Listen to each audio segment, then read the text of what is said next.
I know, right? Hello, Internet. Welcome to Aimless Babble Z, episode 220 something. I'm looking it up right now. Wow. 228. Really? 228. So yeah, I'm taking Master, joined by RPG Main Echo 5. And Trioptical. So yeah, so much you've been playing, some weekly topic for the first time in who knows how long about VR and stuff. Because, it might just be like motion controls and be another fad until it passes. Yeah. And then, news. So yeah, who wants to talk about what they've been playing first? Not me. Well, I got the new stuff again, so we'll do that. Yay, Tropical Current Gen. Or not, or whatever you're calling it. It's too late. It's too late. It's been accepted. Or Next Gen Funness. Well, I mean, it's not just that. It's just the newest games. I mean, last week with Dark Souls, RPG was on the newest game front. It's just like Tekken is not there anymore because he has the game. Because he refuses. That's why. I forget what it was being called, but it's Backlog Beatdown. Yes, it's part of Backlog Beatdown. I'm in the past. I'm doing Backlog Beatdown too. I'm not only playing old games. I am not. So Backlog Beatdown. Anyway, I finally got Infamous. It was cool because somehow I got release date delivery even though I didn't pay for that. So it was like, yay! Friday, it came in, got to play with it.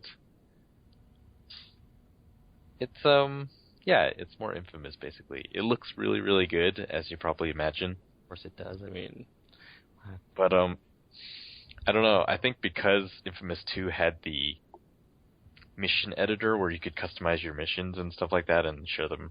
It was sort of a Little Big Planet style, create your own open world mission in Infamous. The magic, it's like peeking behind the curtain. So every time I play a mission now, it feels like, oh, I understand sort of the limitations of the mission editor, and that's why this mission is like this. It has, you walk over here, then it triggers a bunch of enemies, and you kill them all, and then that triggers some dialogue to tell you to go somewhere else, and then you go there. And in Infamous 2, with that level editor, I know exactly how to make those things. So in some parts it just feels like, this one's kind of clever. It's like, this is a lot of, it is a lot more of Infamous 2's type stuff, except that it plays better, again, and it looks incredible. Man, there's one thing I really want to talk about, but I don't think I can because it is a spoiler. So can I do it generally? Well, it still has the really black and white. It pauses and it's like, do you choose the thing that serves everybody and may hurt yourself? Why did you choose the thing that hurts everybody and doesn't hurt yourself? Because that's one of the things I didn't like, the fact that it stopped everything just to do that. And it's like, yeah. Well, it was really funny because like right before the first one, the way the dialogue was going, I felt like, oh man, I have to protect myself. And then the moment the choice came up and it was so stark, it snapped me out of that. Because in my mind, while I was watching the scene, I was thinking, oh no, I have to protect myself. So that, well, I don't know why. Like, I need to protect myself. And then that was my feeling. And then the moment I saw it and the button prompts were there and everything, then I was taken out of the moment. And then I was sitting there thinking, like, oh, I see. So this is protecting myself, and this is what happens if I don't protect myself, and this huge thing is what happens if I do protect myself. And then then it became very, well, okay, that seems really evil, and so I chose the good thing. And it was sort of like, oh, that's kind of disappointing. I mean, I can see it's cool that it's not really a choice between good and evil. It's a choice between, are you going to do it for everyone, or are you just going to do it for yourself? But yeah, being pulled out of it was kind of, that kind of sucked. Later, so the part that I want to talk about was, it felt like a good opportunity for it to do a sort of dynamic choose if you're... Well, actually, it wouldn't have been necessarily good or evil, but it would have been... through gameplay, you were choosing how to... who this character is. And it's sort of... Okay, I can't describe it all, but yeah, basically it was like a gameplay scenario where it could have been this really awesome moment where it's like, oh, just through gameplay, not choosing left or right, and just by playing the game in a certain way, it would show who the character is or who they aren't. But, so yeah, I played it a certain way, and then was disappointed that the cutscene afterwards was like, oh, basically this means that it doesn't matter how you played the part that immediately preceded this cutscene. This is what is going to happen, and your effort just now was totally wasted. And it was just very disappointing to me, because I sat there and I thought, with the Infamous 2 editor, you could have made it where it would have branched if you did it differently here. But they didn't do that, and I was like, that's so disappointing to me. So, yeah, I'm going to have to wait and see what I think about Infamous. The review scores have been sort of, like, good to very good. Mm-hmm. A lot of the criticisms is just, like, it is more Infamous, or some of the worst ones like, all it does is show how powerful the PS4 is, and nothing more. Which I thought was pretty funny, because Titanfall, which was the big game on Xbox One, doesn't show off the Xbox One very well at all, apparently, because it's just inferior in so many ways to the PC version. Oops. So, yeah, that's, I thought it's like, wow, that's weird. You got one game that's everyone is saying is a really good game, but it doesn't show off the system very well, and the other one that shows off the system really well, but is only a, okay game. I will have to see what I think about it in the end. Well, that is half disappointing. Yeah, a little bit. Because, after all the build-up to it and everything, I was like, oh my gosh, finally, you get the Infamous game you always wanted, and the power of the PS4 will make it possible to not do the stupid freezy thing and the black and white choice thing, so it kind of makes me sad. It's like this could have been averted, but it is not. Yeah. Oh well, maybe next time. Or who knows? It could get better. I think in Infamous 1, I didn't see, there was one part that was really, I think, yeah, they did do sort of a gameplay segment where the outcome of that gameplay segment determined whether you had chosen the blue path or the red path. Mm-hmm. And you didn't necessarily know. And it was really cool. I was like, I think that was my favorite moment in the first Infamous game. And that happened quite late in the game. So maybe something like that will pop up in Second Son? I have no idea.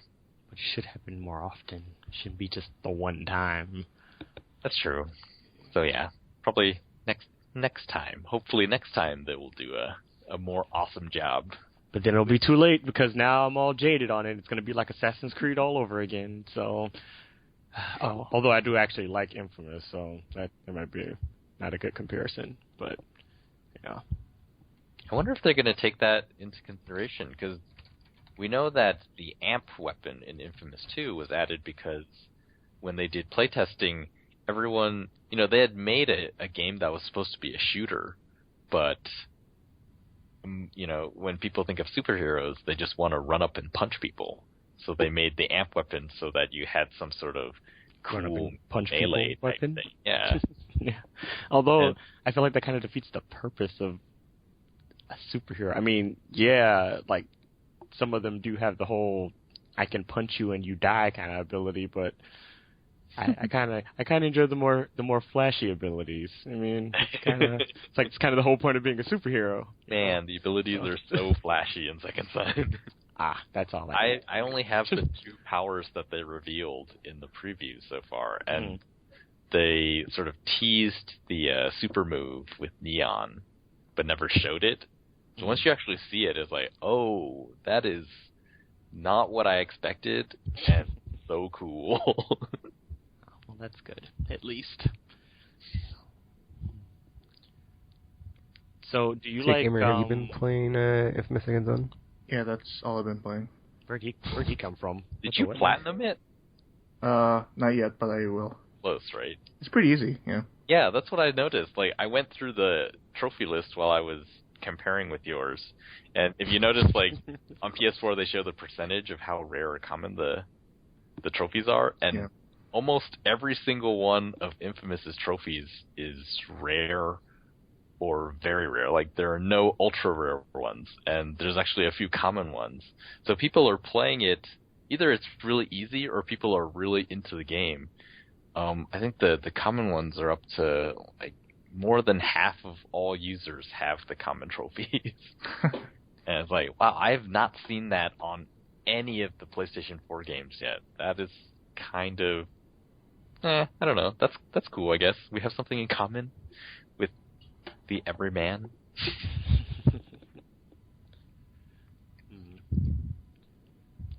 So wait, do you get to like switch your powers on the fly in that game once you have more than one set, or is it just like they not on the fly? Yeah, I guess that's not the way to put it. It's they showed it in the previews. It's basically whatever source you absorbed last is what your power is. So if you're near some smoke and you're using Neon and you're near some smoke and you absorb the smoke, then you have smoke powers again. Ah, I see. So you would actually have to go out of your way to find something if you wanted to switch powers, or are they just like all over the place? Or it's like, okay, I can just yeah, you have to go out sometimes. Like, I want Neon. Oh my God, where's the neon sign? Wait, what city does this take place in? Seattle. Oh, okay, I was going to say, is there like no neon signs? It's like, okay, maybe it's in Seattle. It's funny because the neon signs are on in the daytime as well. Huh.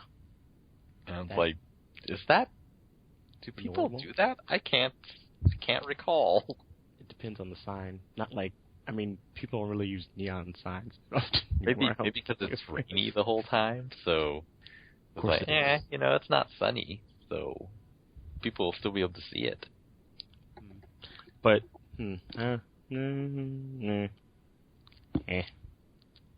sure, why not? Who knows? Yeah. But I guess, wait, Gamer, have you beaten it already? Yeah, I rushed through. Not rushed through. It was like I was so enthralled by it, like I just couldn't stop playing. Yeah, I saw your tweet. I was like, "Holy crap, Gamer! The game just came out." This is coming from Tekken, so it must be serious. Like next day. Oh, I just finished up the myth. I just need to, work on the sides. I was like, "What? This game just came out." Well, not to mention it's Batman, the first one. Batman 2, man. It's like there's something about those games that just the way they pace themselves is just pretty good. Do not want to put it down. Although early on, I think I lost the main plot of Infamous Second Son because I couldn't.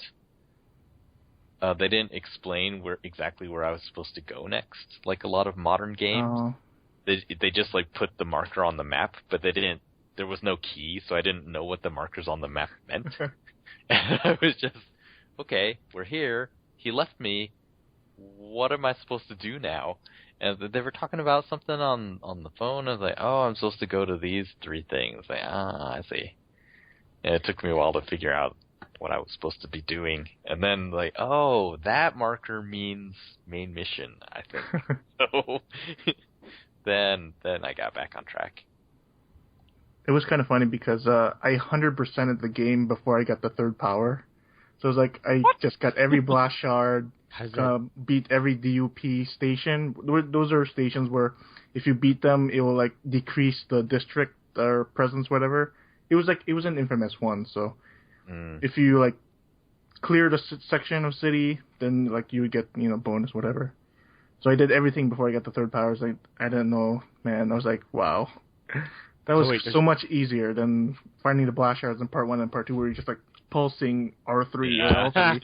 Yes, Oh my god. that was terrible. It's like once you destroy a DUP center, it shows you everywhere, like all the blast shards in the area. Yep. Yeah. Although I think there was a map in the second one, wasn't there? There was a map, yeah. That's what Yeah. helped. The first one was the one where you just had to go around and go boom, boom, boom. Oh, there's one. So was there only 3 powers or 3 power sets, I should say, not 3 Yes. powers? I'll just say, yeah, just to say you have 3 powers because. Well, he's being all cryptic about it, so there's much more to it than that. Yeah. But just to say, man, the power is so much better than just having just one. Mm. And plus, It's like when you pretty go when you go evil or good, it's like the Why's that to be powers evil? even Like, infamous. I mean, because you're evil. You no, you're not. I mean, I've been killing people. some people deserve it. What's cool is like the powers deviate where they do different things when you go on a different side. So like when you're on bad side, like I've been noticing when you're on the bad side using smoke, you disintegrate people. But when I was playing good, all he did was like disable people. So that was cool. Well, smoke does not disintegrate people. Well, if you're bad at that. I don't really understand the physics of the powers. It's like why does neon make you float when you shoot it out of your hands? Or why does neon make you move really fast? Yeah, isn't Speed neon of just light like thing, gas? maybe? Could be the gas. Neon is just the gas. That could be what he's doing there. 'Cause He's he's manipulating the pretty gas. gassy. Yeah. And then like the jump thing that you get on top of cars with smoke. It's like why I never used it. Why does that make sense? I always use there's these pipes everywhere. Going I up the just vent? use those, yeah. Yeah. Those are fun.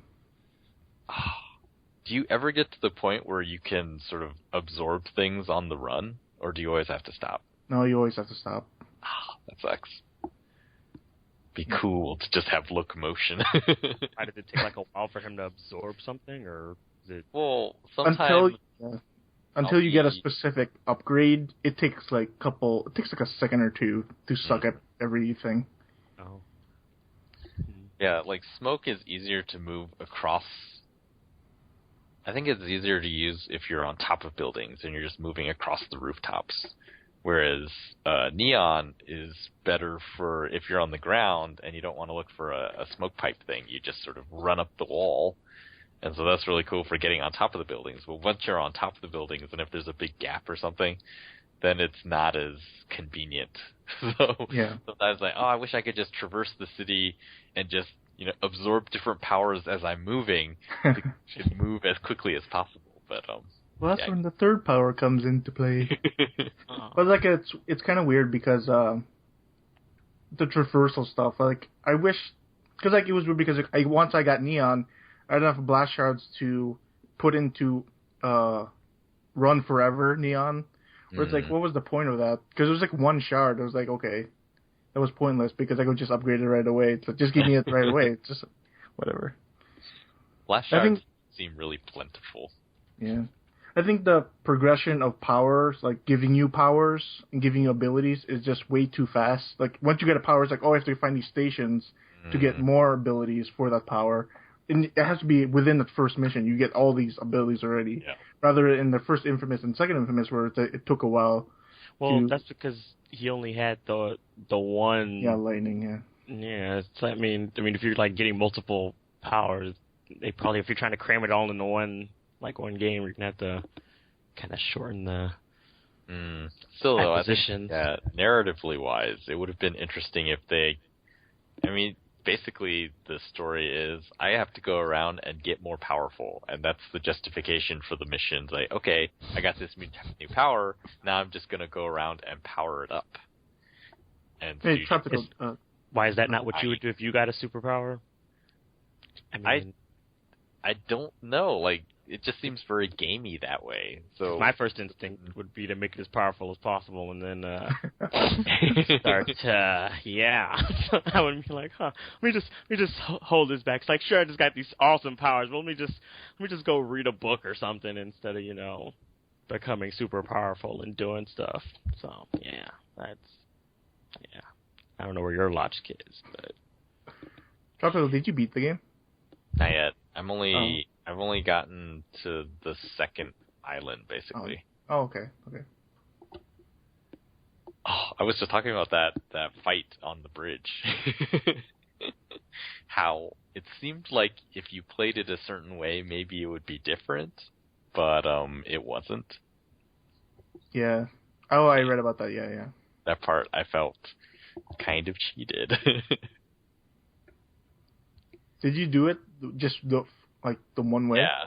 Oh. I did it man. the one way, and I was like, well, the taunting is getting so cool. I was like, man, this better have some sort of cool story payoff. I was like, nope. Sad. I cheesed out because I was an expert, so I was like, I was getting just whooped by that dude. It's like, oh jeez, just kill him. Because I could have thought, even if they didn't branch the story, they could have done it in different ways, whereas it would have still made sense narratively, and in the end, you would have to sort of succumb. Yeah. But no, they didn't do it that way. They just made it, you can do it that way if you want, but it doesn't matter to us narratively.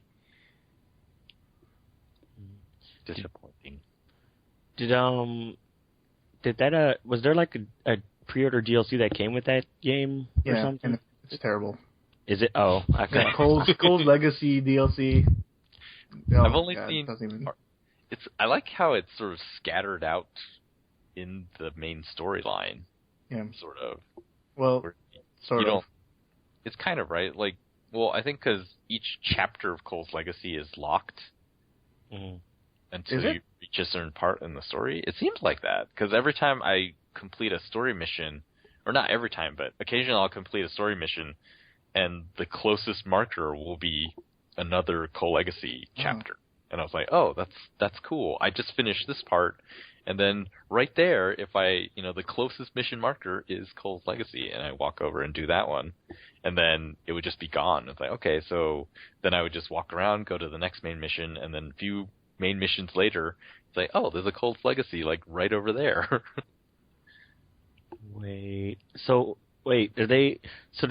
ending are they going off for that DLC then? They went with the second one. Well, so the entire game is based off of the good ending. From 2. How does that work though? They did it off the trophy data thing. The Cold Legacy DLC sort of explains that. Why that is possible. Okay, I was about to say, it's like, wait a minute. Good ending. Oh, it's like that's not right. Well, that makes somewhat more sense then. Yeah, a little bit. Well, I don't know. I haven't finished it. We'll see. Do you play as Cole during those, or is it still? Oh, it's just you're still Delson, but you find out stuff. Hearsay. I think it's the only good thing about that DLC is that it gives a bit of lore into the conduits, because the game doesn't really give you anything about the conduits. So it's kind of low on that end compared to the other games where it's like, oh, this is the reason why conduits exist. Well, why do they exist and all that jazz. Magic. That's usually how that works. Looks really good. Oh, and the pulse sound setting for the headsets, the PlayStation headsets for Infamous, sounds really good. There's actually. It feels more directional than some of the other games I've played with them, with the headset. Oh, especially when you lose your normal health and you hear that woman's voice. Wah, goes left to right, right to left. Yeah. Oh wait, Tropical, did you talk about the spray can graffiti art thing? Oh yeah, no, I didn't. That is the coolest thing ever. The first time I looked at it, because it tells you, turn your controller. I'm like, what does it want me to do? To press R2? What? I have no idea what it's doing. Then you hold it like a spray can. It's like, oh, okay. Ever since then, it just clicked. I'm like, oh my god, this is amazing. Really well, yeah. It really, because the first thing they talked about with the DualShock 4 was the touchpad, and we have this the hand scanner thing where if you put your finger on it, then it can tell if you're a conduit or not, and so with the controller, you use the touchpad, and they said, oh, this sort of it makes you closer to the character because you're sort of doing the same interaction. Mm-hmm. And even just talking about it, it sounds kind of ridiculous. And when you do it, it's like, it's not really that compelling. But the spray can thing, where you turn the controller sideways and use R2 as sort of the spray trigger, is like, oh, and, because it has motion sensors and everything, and yeah, it works really well, and you do feel like you're doing the spray can thing. I like those missions. I oftentimes I'll see them, it's like, oh, that is the first one I want to go to, and I'll run over. And it'll be DUP, and it'll be like, oh, clear all the enemies from the area before you do the mission. Like, come on, guys, I just want to spray the wall. Please, go away. What was hilarious, like one time I was spraying a wall, there was a cop right in front of me eating a donut, and it's like, I'm spraying graffiti on the wall, dude, you're not going to arrest me. That's kind of funny. Well, it's funny because the AI will notice you if you're there, and they just, because there's the DUP APCs that are driving around, and if you're spraying next to the street, and they'll actually stop and get out, and you'll see them running around, but they can't do anything because you're in this mission. So the moment you finish, they all start attacking you from everywhere. Yeah, I'm enjoying it, but I still have to see if I agree with the reviews or not. Then I went back and played more Ground Zero, and actually, so what I've been thinking is Metal Gear has always been sort of a toy type game to me, sort of like Nobi Nobi Boy, where like Nobi Nobi Boy is sort of on the extreme where it's really a toy. It's just there is no objective or anything. All you do in that game is you play around with this long stretchy dude and you just sort of do whatever in the world, and there's no objective. And so yeah, like it's how people play with toys. It's like a Slinky. It's like you understand how a Slinky works, but you can put it on so many different types of staircases and do different, well, sort of different stuff with it, and within the rules of how a Slinky works. And so Metal Gear, I feel like, is kind of that kind of game. I mean, yes, there is the one aspect of Metal Gear, which is the awesome storylines and cool boss fights and all that stuff. And, if that's why you like Metal Gear, then Ground Zero's, yeah, it was probably a disappointed. And, that was my first impression. Finished it in less than an hour. Then credits roll, and was like, wow, it really was short. It wasn't 2 hours. It was less than an hour. That was crazy. But then on the other hand, I have a friend, he's gone through all of the Metal Gears prior to this one and done the thing where you don't get spotted and don't kill anyone. And I feel like that's the toy aspect of Metal Gear, where you can... I'd say that's one of them. Because, like, there's so much stuff you can do to, like, mess with the guards and whatnot. Yeah. But I never really go back and do that. I just try to sneak my way through as best as possible. Yeah, exactly. Like, when you do that, you're playing it sort of narratively. Snake is this super infiltration guy, and so obviously, as Snake, you would try to get past these guys undetected, as best you can, and that's sort of like how you play it narratively with Snake. But then Kojima puts so much weird, sort of goofy stuff into these games too. So they have this serious aspect, but they're also kind of goofy. And that goofy part, I think, really fits together with that toy aspect, where it is, like, you understand, the guards don't really behave realistically, but they behave in a way that's really easy to understand. So, that when they hear sound, they'll be like, hmm? And there'll be a question mark over their head, and... What was that noise? What was that? Who's there? And they'll go look. And then if they don't find anyone, then they're just like, oh, well, it was nothing. And they go past. I know, right? And so, like, those aspects allow it to be a toy, where it's like, oh, this actually is sort of fun and amusing, even, because they're so dumb. But, like they're just intelligent enough that it's interesting, but they're not so smart that it would just be really frustrating. Because in real life, like if anyone saw anyone suspicious and they were on this military base that no one's supposed to know about, obviously everyone is a little bit more on edge. They're not just going to be like, whatever, I'm going to go back to my thing. And it's like, I'm kind of bored, so I'm going to sit here and yawn, or I'm just going to keep staring in this one direction.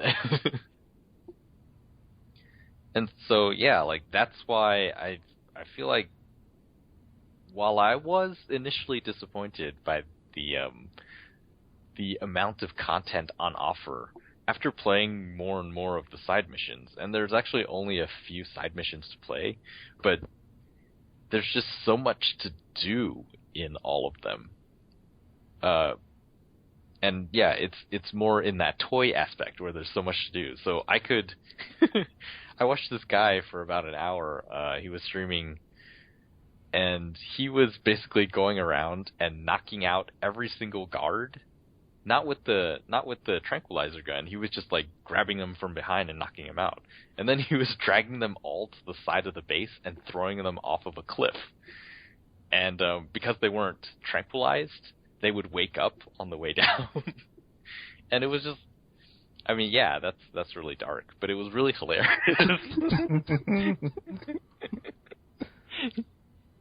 It was like, oh, so eventually, there's no more guards, and you can just sort of run around with impunity.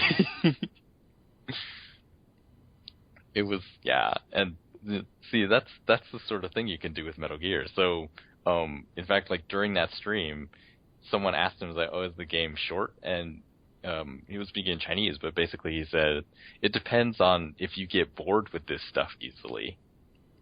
And it's like, yeah, that's true. This is a Metal Gear sort of action figure set, and it's cool because the enemy action figures do stuff automatically, and you can sort of do tons of sometimes horrible things to them.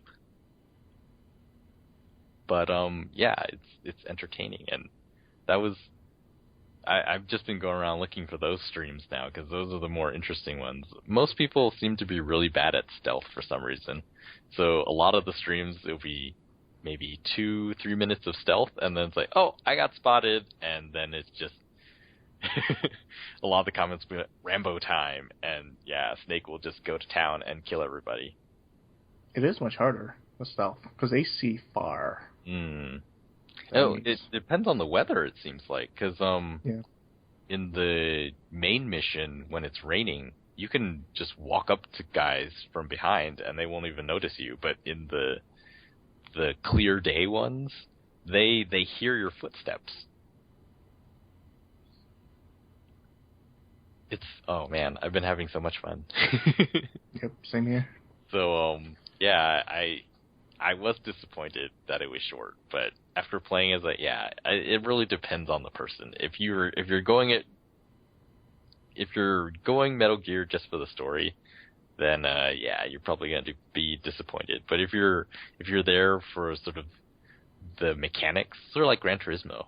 It's like if you just like to drive Gran Turismo style, there's a ton to do in those games, or there's a ton of stuff to drive in those games. And yeah, if you're into messing with guards, AI, and just trying to see if you can find everything on every single map, and well, there's only one map, but they sort of change the locations of items and guards and stuff like that, then yeah, there's actually a lot to play with in Ground Zero. And it plays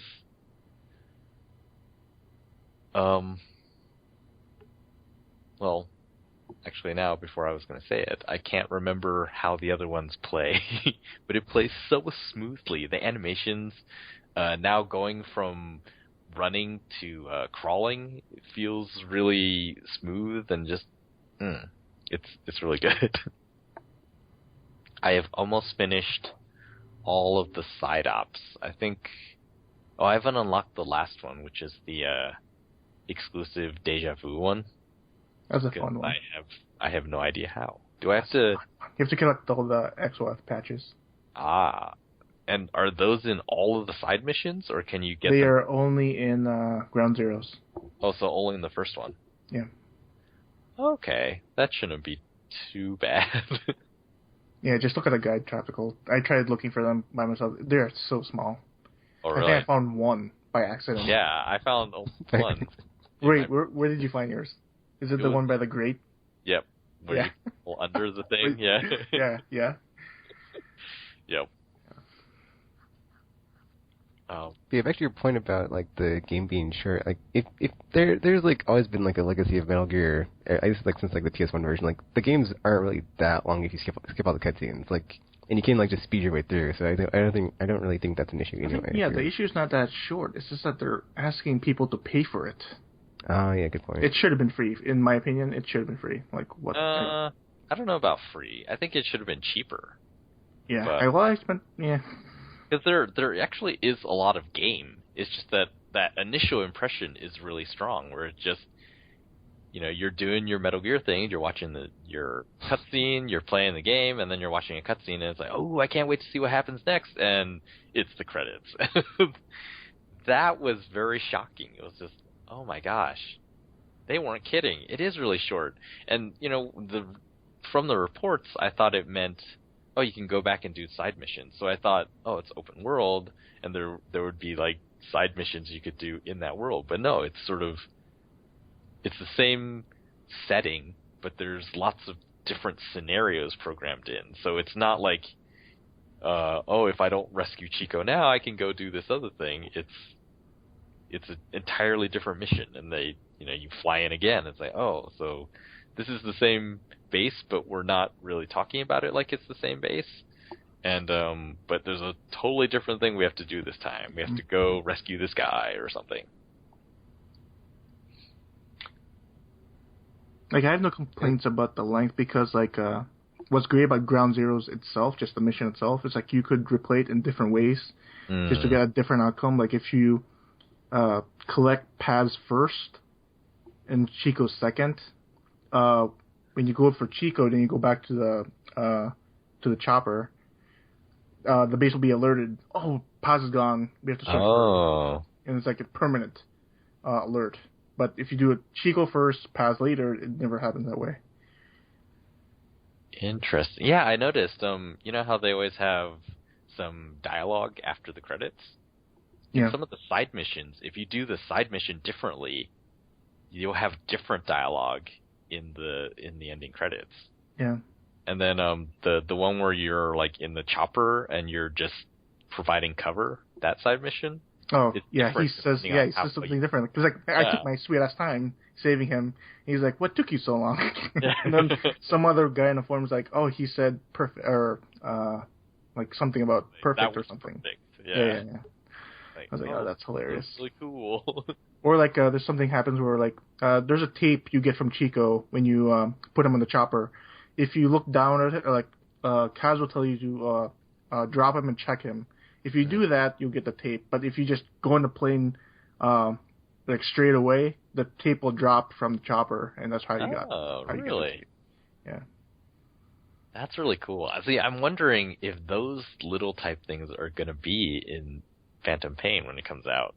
That will be insane, because I've never done this before, but, all the Metal Gears, sort of, they do encourage you to play them over and over again. Yeah, they are highly replayable. Yeah, it's like you get a ranking at the end. Especially in the, like, with the bonus items. Yeah, and then you get the bonus items.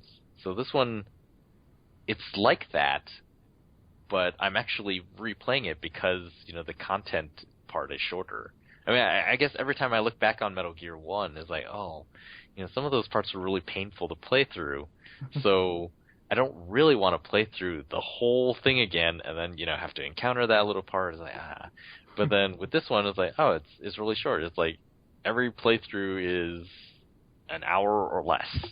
And so I can actually go through and try different things and get different unlockables at the end. It's like,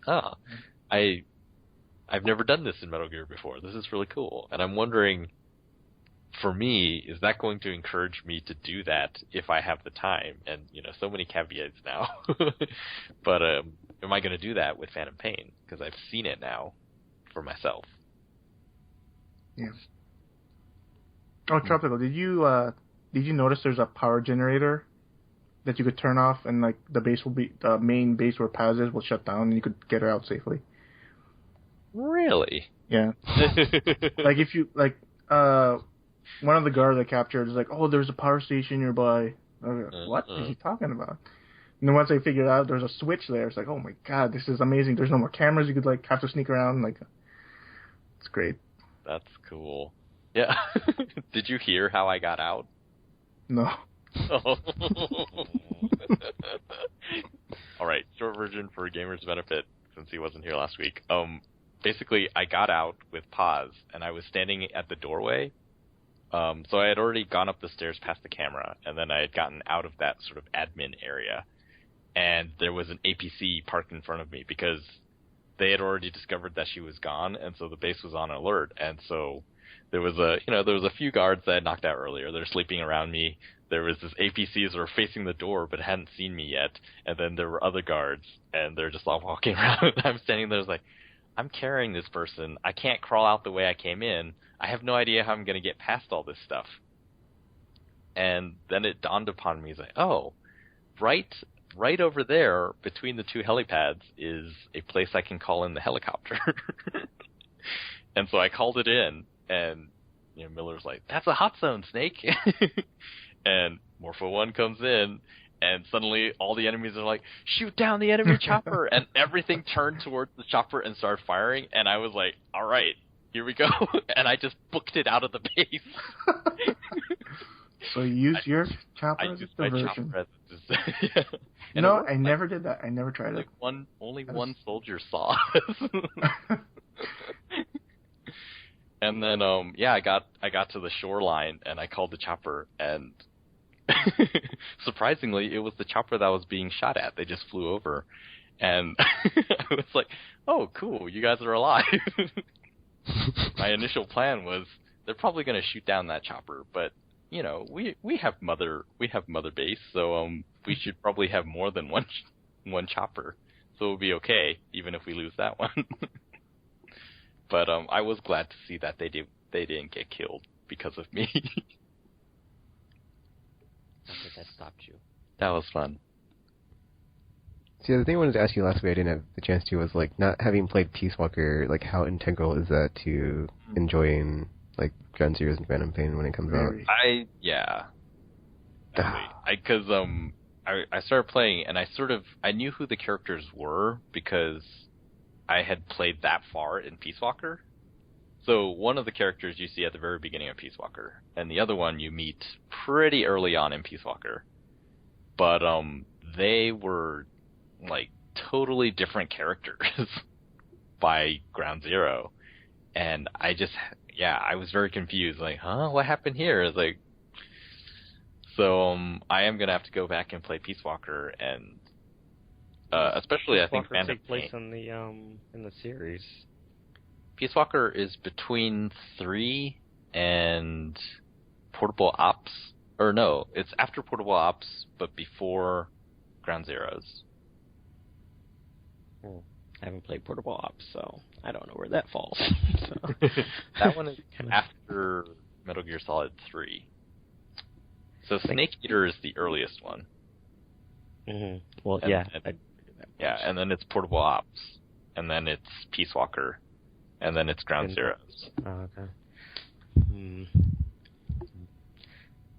Man, that means I have to play Peace Walker then. I think Peace Walker's the only one I don't own, because I played through Portable Ops, and I got, like, towards the end, I just didn't finish it, and then I never picked up Peace Walker. Oh, I just got the collection that has Peace Walker in it.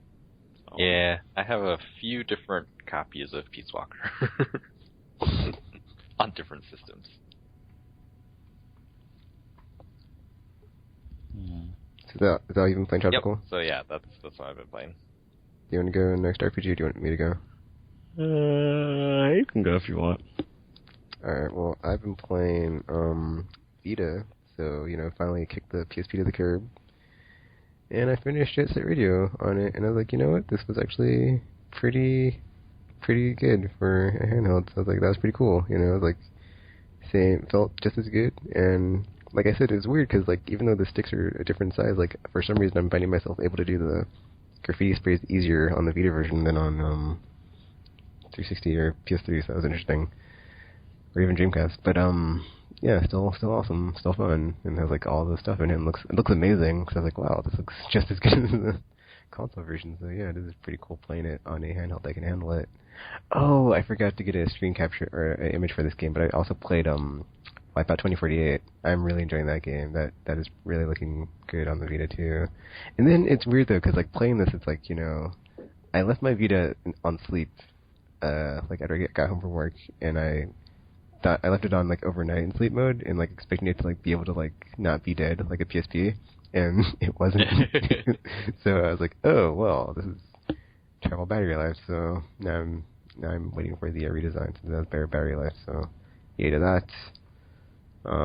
Let's see what else I've been playing. Yeah, Wipeout 24 is pretty cool because it's like a bunch of different events, and there's like this grid, and it splits out into like multiple events, and you can like either go to do the side stuff or keep on the main path, and either way, it's like a really fun time. It just looks really good. And I'm like, man, this looks. I'm just like, everything on the Vita, like RBG was saying, like when you first got it, looking screen goodness. It was looking screen goodness. Besides that, Mass Effect 3 still playing multiplayer every day. And then, let's see where I'm at now. So, let's see, Volus is done. Both of them. Well, for now. I moved on. Oh, Krogan. Okay, so now I'm a Krogan, whatchamacallit. Those guys. The Krogan Sentinel Warlord. So these are like the really big dudes that have like the biotic hammer and whatnot. So, not having played this one for like, such a long time, I completely forgot how slow they were. And then when I first played one, I didn't have my loadout set right, so I didn't have a secondary weapon, I just had a shotgun, so I guess I was just focusing on melee and shotgun when I was using them, but I picked them up as level 1, and it's just like not as...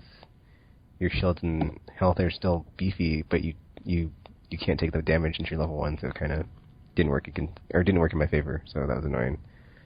But yeah, like only got a couple of extractions left with him, because I had like 5 already, so 4 more, and then I'm on to the other characters from the last DLC, like the Alliance Infiltration Unit, the Mercenary, whatever, the Geth Juggernaut, and whatever. So yeah.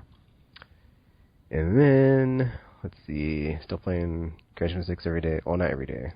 I'm just like logging in because I'm not gonna talk about it. Well, yeah, whatever. Still trying to keep my credits up and waiting for them to get some more DLC, hopefully. Besides that, okay, was that everything except, okay, so lastly, I finally got, okay, oh wait, no, Tactics Ogre, okay. So Tactics Ogre, this is on, PSP, but I'm playing it at home, like RPG, which is weird, so yeah, but I'm only playing like once a day. It's like one of my daily, well, until I had to take my computer in to get fixed, but I'll get to that next. That was like my daily video thing on YouTube, so yeah. But yeah, still really good. Like, I'm still loving this game, and gamer, I did a whole let's play of a Final Fantasy Tactics. You want to check it out and like figure out how to play, so you just follow my lead on that one. Since you can't get past the first battle or whatever, so if you need some tips, there you go. But Tactics Ogre, still enjoying it, and yeah, I'm getting more proficient with more classes since I usually stick to like the melee and whatever, but I'm trying to like branch out this time and use some magic, and yeah, it's still even better when you can just have so much fun. But I haven't got any of the beast units yet, and that's when it gets really fun. You can just like, go Griffin, go Golem, go Dragon, and it's really ridiculous. So, but this is like a speedy playthrough since I'm not doing any like the side stuff or any like the random battles, and I'm just like, I'm focusing on the story, so. But so far so good, and we are wrecking shop on the enemy with my amazing strategy, that thing. And, if you want to see the path you should do on the lawful playthrough, even though you like start off with like a crazy thing where you kill everybody, or not kill everybody, but you like massacre a village, and somehow it's considered lawful, but whatever. And then like you get this dude that's a Dragoon, so it's like, oh yeah, I got a Dragoon, so don't have to worry about dragons and beast units now. Well, he's level 1 though, since you have like the whole class leveling, class leveling system, so I need to level him up, but yeah, like, all my classes are coming, well, not all of them, but like the other classes are coming along as I get more and more of them. The guest units, anyway. I should probably, like, redo that to where I get more classes that are leveled up higher, but whatever. Still awesome game. Still enjoying it. Still love it. And besides that, lastly, I've been playing, Batman Arkham City. So, you may be wondering, Chicken, why are you playing Batman Arkham City? That game's old. Well, I got this new video card. I was helped by Gamer and Sinister Dragon, so I was like, dudes, I need to upgrade my my video card and I want to be able to stream easily, and Twitch is evil and not letting me stream on PC. And apparently, NVIDIA has the shadow play thing where it's just like you can just push a button. It's kind of like Fraps or OBS or whatever, and you're just like in the thing and you push the button and it starts recording or streaming. And it was so cool, man. Like, I had it set to like do it, and I didn't know if it was going to work or not. And then in the little thingy where it tells you, your computer meets the specific requirements, blah, blah, blah, blah, it was like, you might not be able to do this, dude. And I was like, whatever. And I pushed the button, and it was working. And it was cool because I thought I turned it off, but, like, apparently it had, like, my webcam on, so I had, like, the whole, face cam thing going on as I was playing Batman. I was like, oh, man. Well, I didn't know this until after the fact. I was like, yes, it did it. But then, like, apparently the frames are a bit off, and, like, I don't know what it is, but I got to go in and like fix something to see like maybe if I lower the quality or lower the resolution or something to like make the frame rate not be for the game frame rate was like weird, but the camera resolution was fine. So I'm not sure if it's my webcam and I should just get a new one or what's going on there, but I'll get it figured out eventually, I'm sure. And then like as far as game capture goes, like freaking it's awesome because I can just push a button and it's like, oh, it's recording. So it's just like, they also have this thing like on, similar to PS4 and Xbox One, it's like it captures the last whatever. I'm sorry, the last however many minutes of the game you've been playing. But for my rig, I can only use like the last 5 minutes because it's not beefy enough. So I'm just gonna like manually record everything and then maybe edit it together. Probably not because I don't edit. Well, which part of your rig is not powerful enough or beefy enough? The processor. Oh, it's the processor. Yeah. Processor, really? I don't think it uses that. Oh. Yeah, I don't know how it works exactly. Yeah, ShadowPlay only uses your GPU. Well, I don't know then. Could it be hard drive, like, transfer speed is too slow? Yeah, that's one thing, yeah. Maybe. Because it's SATA and not solid state, so maybe that. But, yeah, like, capturing video just works, like, it's so awesome because I, like, since it was like a new GPU and I went back and played a bunch of old games like Jungle Slice, obviously, and you can like go back and play older games and look even more awesome. So since I was like playing stuff with my whatever Radeon card I had was like, it was at like medium or high or whatever.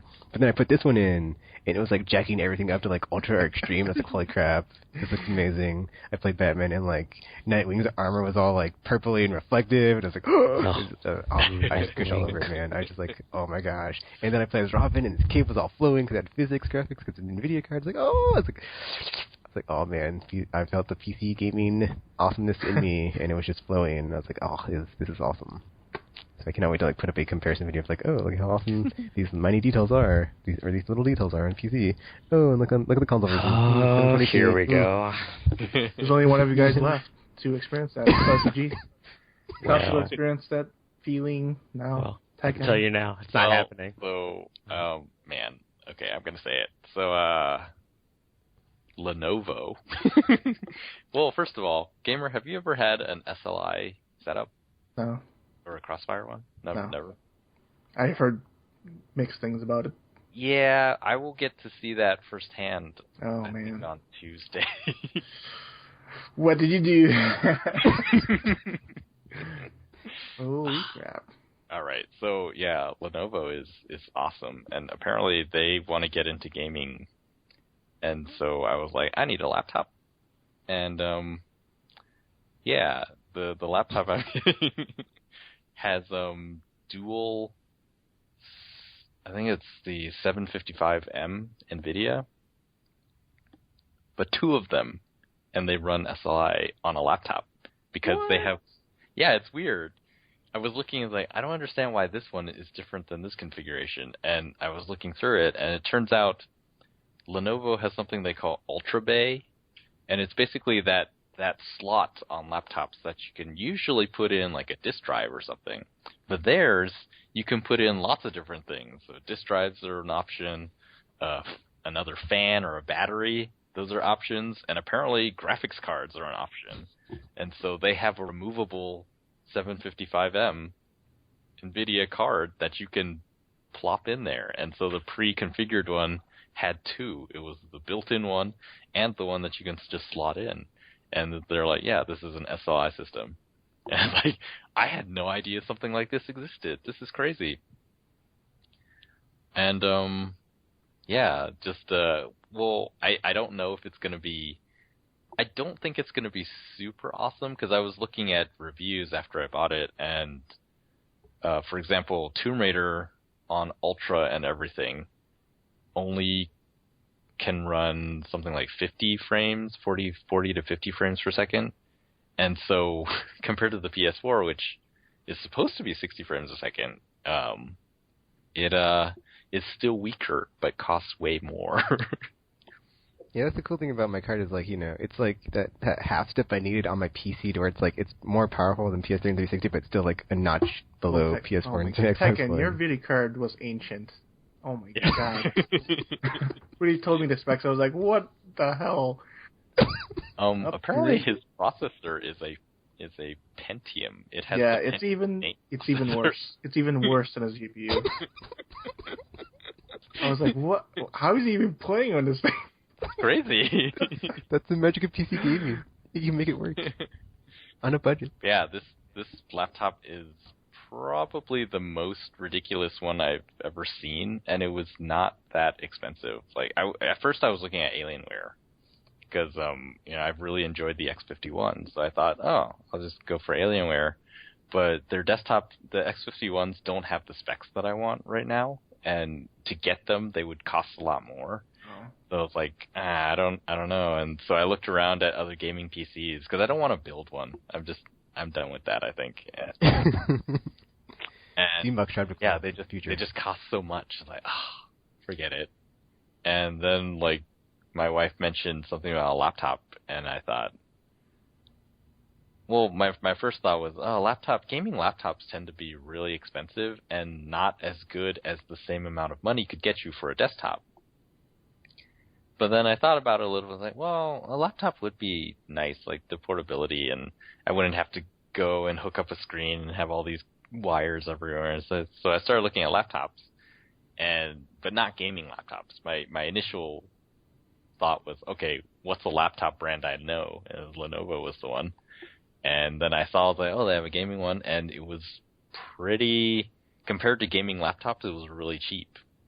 And the specs were like, it's a i7, 4th gen i7, but only 2.4 gigahertz. So it's the 4700Q, I think. And then 16 gigs of RAM. Like, I don't think I have that much RAM combined in all the computers that I own. Terabyte hard drive it's like a hybrid one, so terabyte plus 24 gig solid state. Nice. 2 graphics cards. And so, yeah, I was like, this is kind of crazy. But I think this could work for basically everything I would want it to do right now. And it's not that much. So I was like, screw it. I'm going to get it. So, shows you how much I want an Xbox One. A lot? I spent way more. I think it was a good idea to not get one. You have one, right? It was the worst decision of my life. No comment. Sorry, we're cutting you off, but this is going on a tangent now. We haven't heard anything about Xbox One because Gamer hasn't been on since he got it. So It's hopefully probably the best. we'll He get said it's the to worst that decision. later. But yeah, Gamer called my the only like downside to SLI gaming is I've heard about this like frame skipping thing that just like irks me. Like, I don't know, just hearing about that Yeah, the thing I heard was something called they call it micro stutters. Yeah. So if the game drops below 30 frames, then it sort of stutters because I guess the math doesn't work out when you're doing sub 30 frame. Yeah, because the SLI, how it's supposed to work, it's like it's supposed to alternate frames between the two cards. Yep. So if it drops, and like you get that stutter, it's like I guess if you're used to judder on the like console space, I guess you could get used to it. Yeah, probably a similar type deal. Although the games that I'm interested in right now, I mean, primarily the game that I was thinking of when I got this laptop was Diablo. You'll have no problem. Yeah, I don't think it's going to have any issues. But I did sort of investigate. Like, Watch Dogs has really high spec requirements, I've heard. Assassin's Creed, I guess, did, but I'm not really interested in that one because I have it. What was the other one? I can't remember. But yeah, some of the new stuff. Yeah, that's like the weird thing when I was thinking about, like, I bought this card. I was like, do I really need this? Because I'll just be playing stuff on PS4 anyway. But then I was like, well, the stuff I had was, like, only running on, like, medium with my Radeon, I think it was, like, Radeon 4850 HD. So it's like, and then, like, Gamer was, like, making fun of me on Twitter, like, it's been 5 years. And, like, he said, it's ancient. So I was like, well, 5 years for me, that's just me holding on for, because I don't want to spend the money. So it's like, and it worked out because, like, it's like 180 or something, so it's like less than $200, which is less than half of a PS4. So I was like, Wait, yeah, was it I won. 180? So. I thought it was like 130, 150 or something. No, it was like the high end of the TX5. That's why. Okay. But yeah, like where's my old card? And like before I swapped it out, I was running some benchmarks on Steam, and like and like the Resident Evil 6 one was like running okay. It was running, and then like there's a Bioshock Infinite one. It was also like running okay, and then I like ran it on like my new card and was like, dude, it just killed it. I was like, yes. And it's funny because like I have a screenshot on my Steam thingy for like the Tomb Raider, and it was like 30 frames or something, and like this one runs it at like way more awesomely and like even higher frame rate. Like, yay! So yeah, I'm just so happy. And then I can get down PS4 and be like, oh, it's even more awesome than my PC. I don't need to buy third-party games on a PC anymore unless it's super cheap on Steam. But we'll see how PlayStation Plus responds. So yay, competition. That's true. Yeah, it was weird because it does cost a lot more, but my PS4 is still more powerful. So like, it's kind of sad, but it's a general purpose computing device that just happens to play games, hopefully pretty well. Yeah, and then like it has like all this like the functionality of the PS4 where it can capture video and stream. So like, yes, I got all this stuff without having to pop down 400 or even less than that. Man. So yeah, Shadow Play is amazing. I don't know how they did it, but they did it. It's like it doesn't suck so much as like Fraps does, where it takes like 20% of your frames just recording the footage. This one just takes like a couple of percentage points off, like it's barely noticeable. I can't wait to try that out. You know, like another thing I'd bought and that I couldn't even use with my video card that I had was like the Future Mark thing on Steam, and like it wouldn't even run like the Extreme or Gaming PC demo or whatever. And then I was like finally able to run it and see what it looks like. I was like, oh yeah, we're finally where we need to be. And it was funny because I went to like look back at old benchmarks of my old video card, and it was like old games, and then like Crisis 1 and like World in Conflict or something. And then, like, the current one was, like, Crisis 3, Metro Last Light, stuff that's, like, out, or Battlefield 4. So I was like, oh, well, I can run that. So I'm good for whatever's on current gen for the next however long until I have to upgrade again, which probably won't happen since I'll just get a Steam box. So this is my, like, I'm holding out until a Steam box that arrives that I am happy with, that I want. So that's what this whole thing is. Because I do not plan on, keeping with the whole PC thing. I'll just jump ship to Steam boxes from now on, I think. But yeah, that's all I've been playing. Batman Arkham City, looking amazing on PC. What have you been playing, RPG? Just same old stuff. More Dark Souls 2, and I started playing Thomas Was Alone. I only played like briefly, so because I think I just got to the part with the third rectangle guy. Who wasn't Thomas or Chris?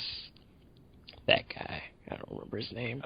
John. Could have been John. Oh, yeah. There you go. So, that. Yeah.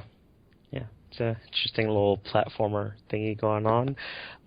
Chris kind of sounds like a spiteful jerk. But, I mean, in his defense, though, Thomas did come along all touting his jumping ability, so what can you do? It's always someone better. Always someone better. But yeah, that's pretty much all I've been playing. So. Did you finish Dark Souls 2 yet? I have not. I've just been, I've mainly just been, like, helping people as a phantom and just doing that kind of stuff.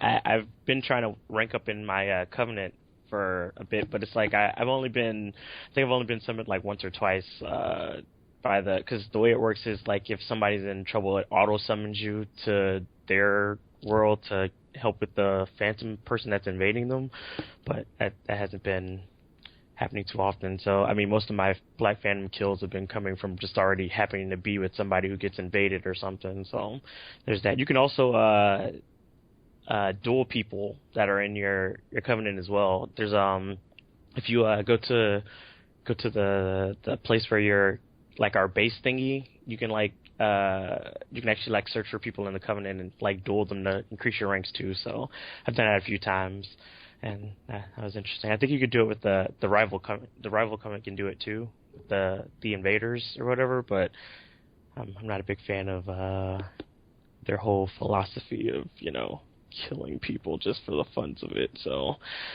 I haven't gone back to talk to that guy. I mean, I already bought all his spells anyway, so I have no reason to really go back. So there's that. But yeah, that's pretty much the only things I've been doing. I mean, I think I've gotten like at least far enough in the game where I think I'm like towards the end game now, though. So I might end up beating it soon. But the place I'm in now is just like full of angry dragons. So just like, yeah, I'm just gonna go back and help other people in the meantime until I feel like going to deal with that, because trying to solo a dragon is not all that easy. So yeah, but yeah, that's pretty much it. So, Gamer, you want to tell us anything about how amazing Titanfall is? It's a game where you kill people. You mean shoot them in the face? Or in the ass. Oh. Or get shot in the back all the time, like in COD. The game, I know it's highs and lows. It's a roller coaster. Like, sometimes I get into a groove and like, oh, I'm at the top 3. We won the game. Then like, the other 7 hours of the one match is like just me losing over and over again. Oh my. How can a match last so long? They last pretty short, because once you get dominated over and over again, it's like it starts to take its toll. It's like, you know what, I'll just take a break. Thank God Infamous and Ground Zeroes came out, because I was playing with Icebreaker and his friends. Like, we were just like losing match after match after match, and we were like one of like the top scorers of our group. We're like, okay, we can't really do anything because our other, but not really, pulling their slack. It's like we finally won one match. It was like a godsend. It was like, oh my God, so much relief came out. Then the next match we just like got demolished. And like, I don't know. It's a fun game, but you're just pretty much shooting people. I don't understand the hype behind it. I don't see what the journalists saw in the game, like what makes it, the next step of shooters. And the hype. Maybe the parkour, but the parkour stuff, like, I never really used it because the game design, with the exception of a couple levels, they're too open to do any of that stuff. Like, there's too much of a gap between spots to parkour to that you can't really do anything. Yeah. The Titan combat was cool at first, but once you realize the like intricacies and like what you could do to survive and what to defend against, like once you figure that out, it's like you're just doing like either you're defensive, you're like using there's this thing called the vortex shield, which absorbs all the things coming at you. Then he's like shoot it back, but like people with later levels get this particle shield, which is like what do you call it? Like bullets could pass through on their end, but they can't get attacked. Once they have that up, it's like, oh my God, you can't really do anything because you don't have grenades to shoot over the shield, so you're pretty much effed. And like, I don't know, just annoying. Mm-hmm. And like, there's this mode called Last Titan Standing, which is pretty much like a one life mode. It's annoying because once you get ganged up by 2 Titans, you're screwed. There's no way to, because like in Search and Destroy on Call of Duty or in SOCOM, you have a chance. 1 against 6, it doesn't matter. You have a chance of killing them all. But in Titanfall, you're pretty much screwed if you're like 3 against 1 or 1 against 2. You have no choice whatsoever because they'll just like take down your shields and just like go up to you, just like punch the shit out of you. So That's annoying. So, yes. So all I've been doing is just losing while leveling. So that's all I've been doing in Titanfall. And has its highs and lows, but it's annoying.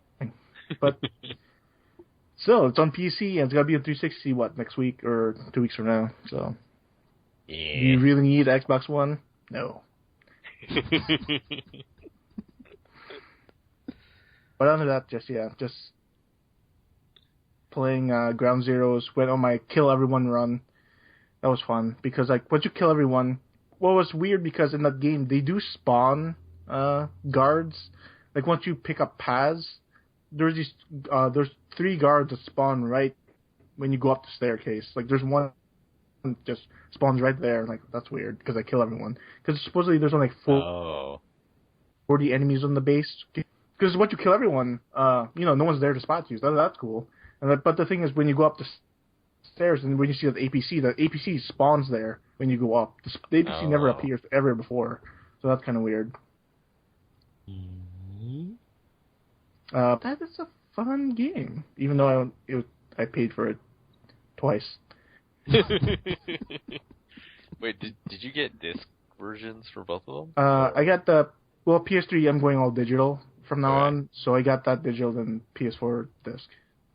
So slightly cheaper. Yeah, slightly. It was kind of weird because there's a lot of people in the forums saying, "Oh, Kiefer Sutherland sucks," but it's he only speaks 3 lines of dialogue in the entire Ground Zeroes. I don't know what they're basing it on. And it was kind of weird between the 2 versions because the PS3 version doesn't have a trailer, or the digital version at least doesn't have the trailer that at the end of the credits, but the PS4 version has a recut trailer of whatever they showed. That's the only thing that annoyed me about the game is it never really showed new footage for Phantom Pain. And Phantom Pain, who knows when that's coming? Because people have been saying it's coming out next year. Oh God! When didn't PlayStation put out a list of 2014 games? That was Ground today? Zeroes they showed. Yeah. I'm just saying it's not on the list. Then Ogre's not on the list. Dun dun dun.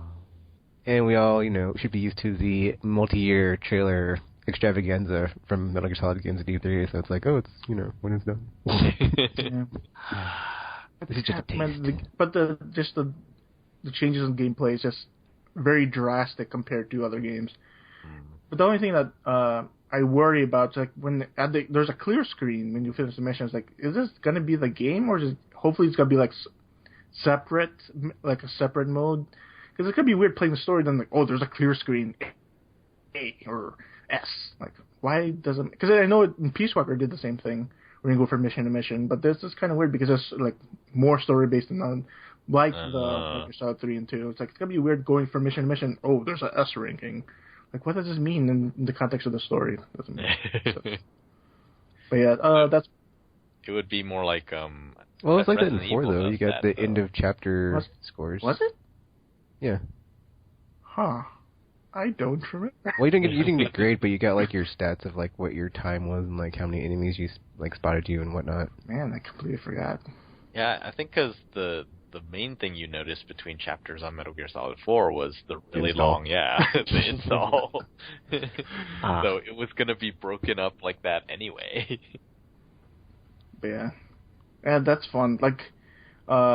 When you shoot people, for some reason, the animation, the way that responds to that of him, you shoot the guy's legs, he will actually flop head first, and, because his legs will give out. So that's awesome. And sometimes when you shoot people, they don't really instantly die. That's the first time I've ever seen in a game, I think, where they don't really just flop over and die. It's they just they're groaning and shit. And, other soldiers will be actually notice dude, are you okay? And then you shoot them too. So oh, that's cool. So much violence. I've only seen that once because I haven't played through a kill version. Where the guy was lying on the barrier that I had shot him down in front of, and he pulled out his pistol and started shooting at me, Saving Private Ryan style, and I was like, yeah, I'm just gonna leave you now. Oh, did you find it annoying if you get spotted and if you don't have that reflex, if you actually miss the reflex mode, once you get spotted, everyone knows where you are. It's kind of weird because like in Metal Gear Solid 2, you can actually shoot out the radio. The soldier, but in this one, once they spot you, they spot you. It's like just the alarm goes off. Yeah, yeah, just the alarm goes off. It's just weird. But yeah, fun game, man. But that's pretty much it. Second Son, amazing. I do have to agree with the scores because like the side mission content is just not that varied. There's like 4 types. It's not as boring as Assassin's Creed type of side missions where you have to tail someone or grab his like thing, but this sounds very inappropriate in a game. It's pretty much just the same thing over and over again, but I had fun with it. So I'm wondering because there was the day 1 patch, right? And part of that was supposed to make the bosses more dynamic and have more behaviors. And like the reviews I remember reading talked about how the bosses were really dumb. Or the boss fights were really dumb. And so I'm wondering, are those different now? Are we not playing the game that was reviewed at so many places? Who knows? Wait, the boss fights in which game now? Second Son. Oh. That's interesting. But man, the cut scenes... Oh my god! Like for some reason, like the way they have like skin stretching tech in the game. Oh yeah. Where like before, like in like PS3 games, unless you're using like pre-rendered assets, they were just like dolls talking. Like Mass Effect 3 is like just like some mouth flapping, but like this time, it's like you see the skin stretching around like the facial muscles. Like it is amazing. Yeah. Betty. Oh my god. That was crazy. I was watching this looks weird, but actually it looks really good. Like if you remember like L.A. Noire, like that looked cool, but it was just like basically a video pasted on a polygon.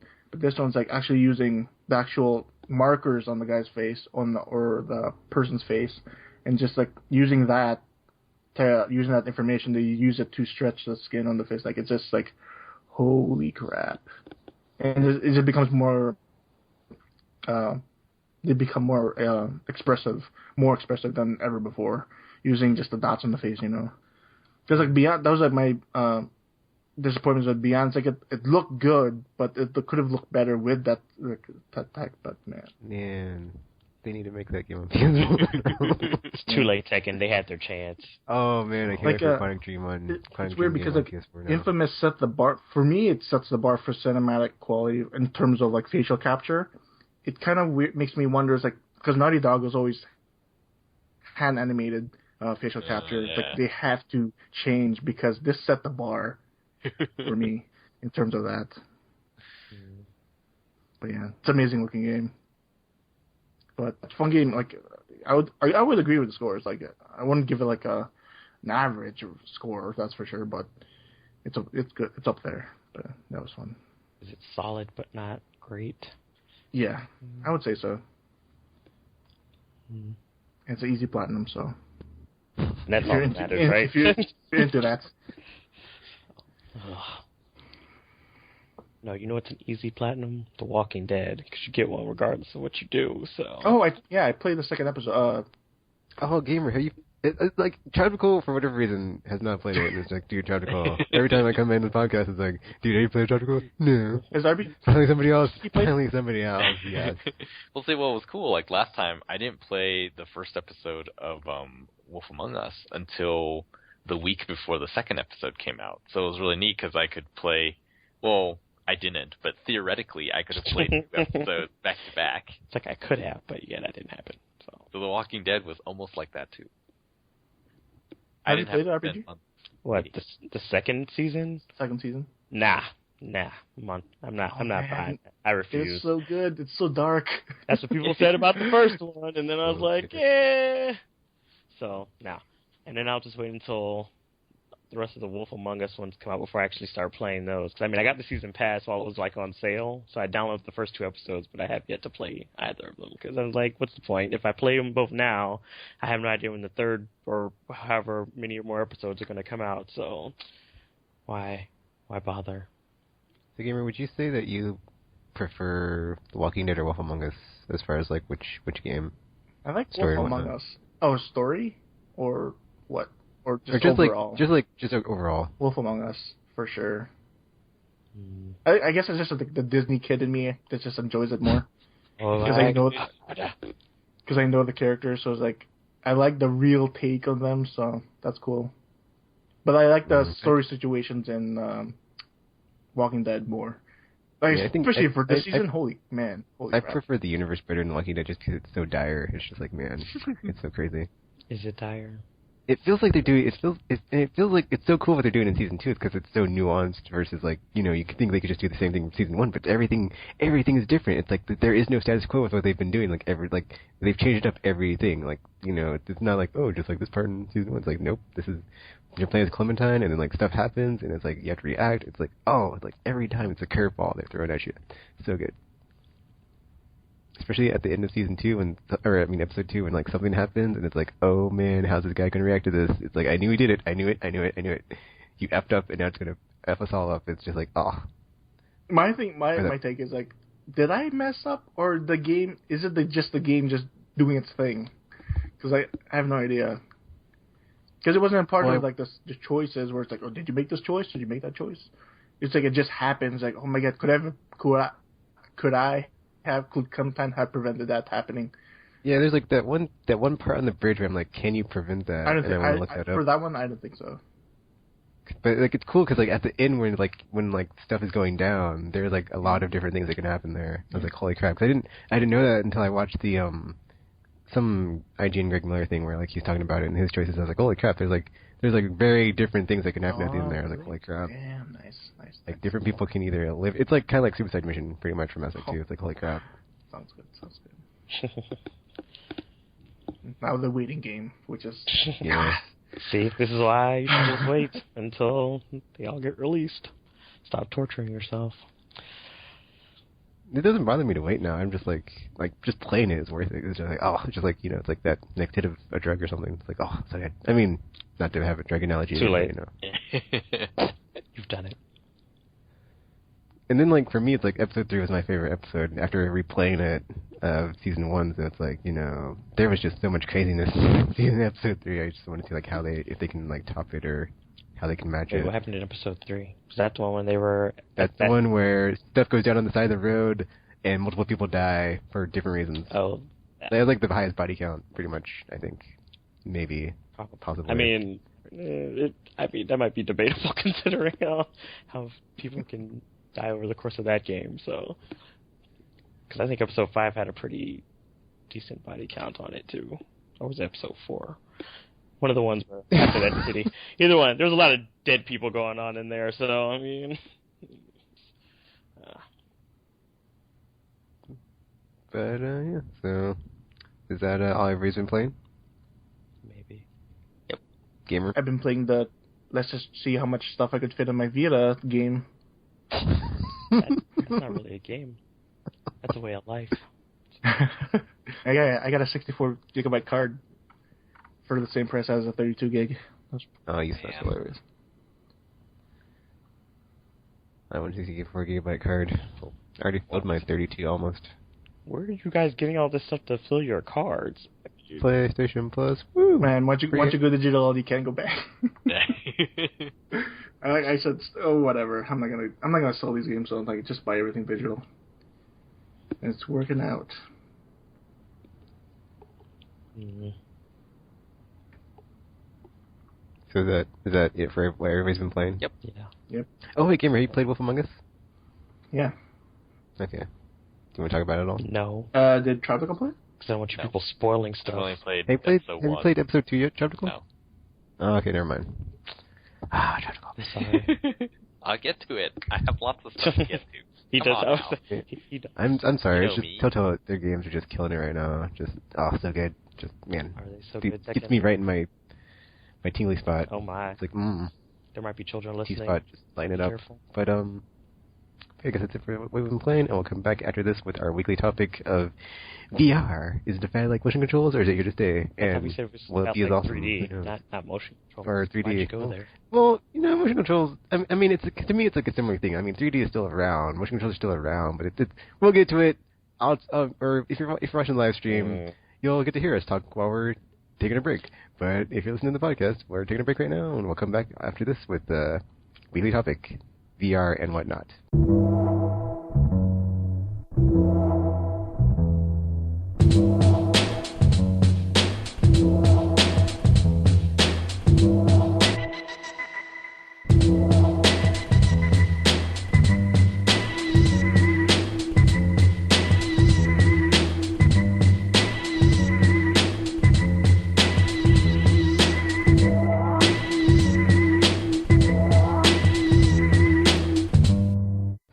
Back, weekly segment. So, VR is kind of a big deal. $2 billion. Motion control, it came, it's still here, it hasn't gone yet. And 3D, kind of a flash in the pan. Not too much on that front. But, are we really going to see a lot from VR? Or is it just another thing to have on the side of what we're used to with our thumbsticks and buttons and whatnot?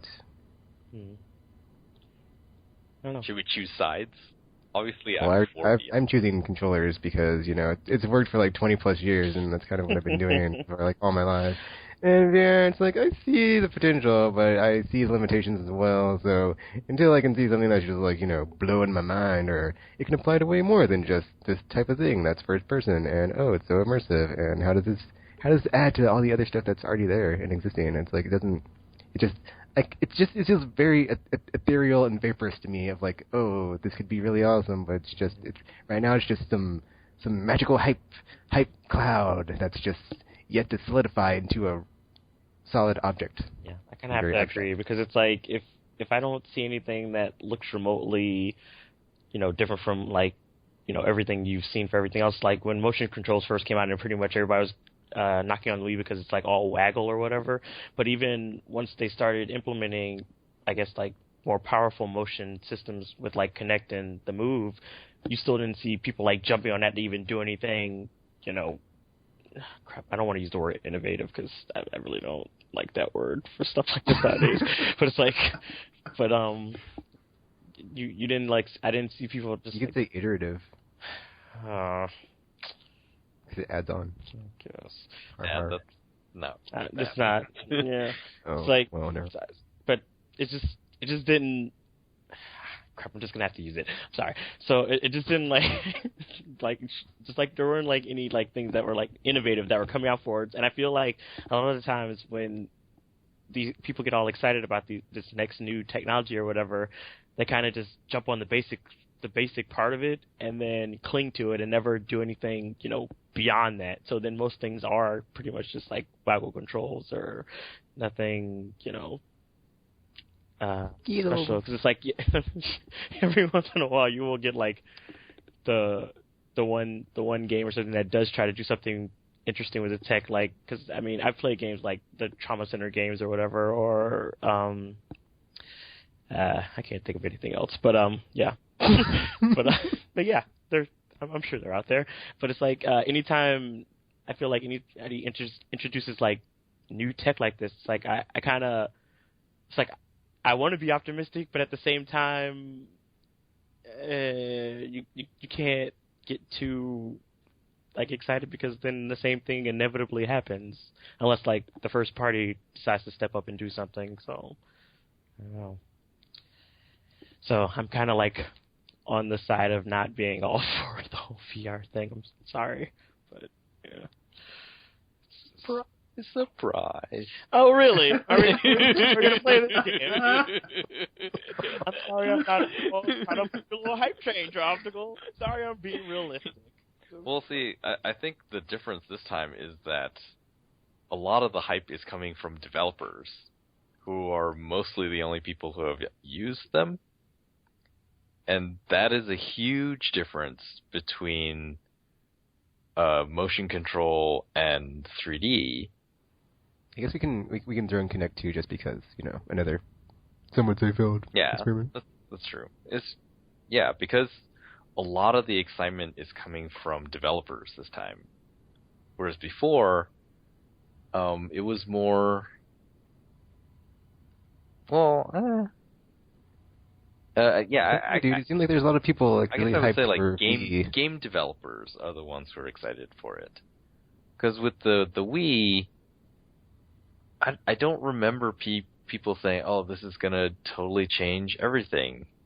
And the truth was, yeah, it didn't really do that. And part of that was because a lot of the same old things work with motion controls. So instead of pushing a button, you waggle the controller, and it's sort of the same thing.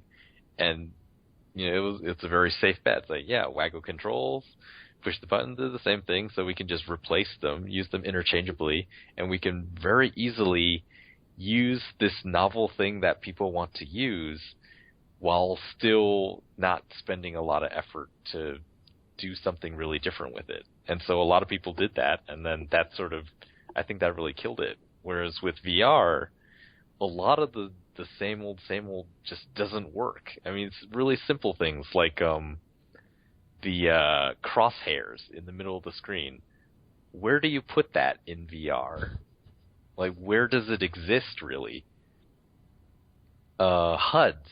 Where does the HUD appear in VR? And just, like, a lot of different things that... Yeah, but if there's no HUD, how will you communicate all that info to the player, then? Because that's crazy. Exactly, to me, that's the thing. How like, you will that happen? can't put just a regular HUD, so everyone's going to have to come up with something... how do you make a HUD in virtual reality? People don't really know yet. And so everyone is going to try different things.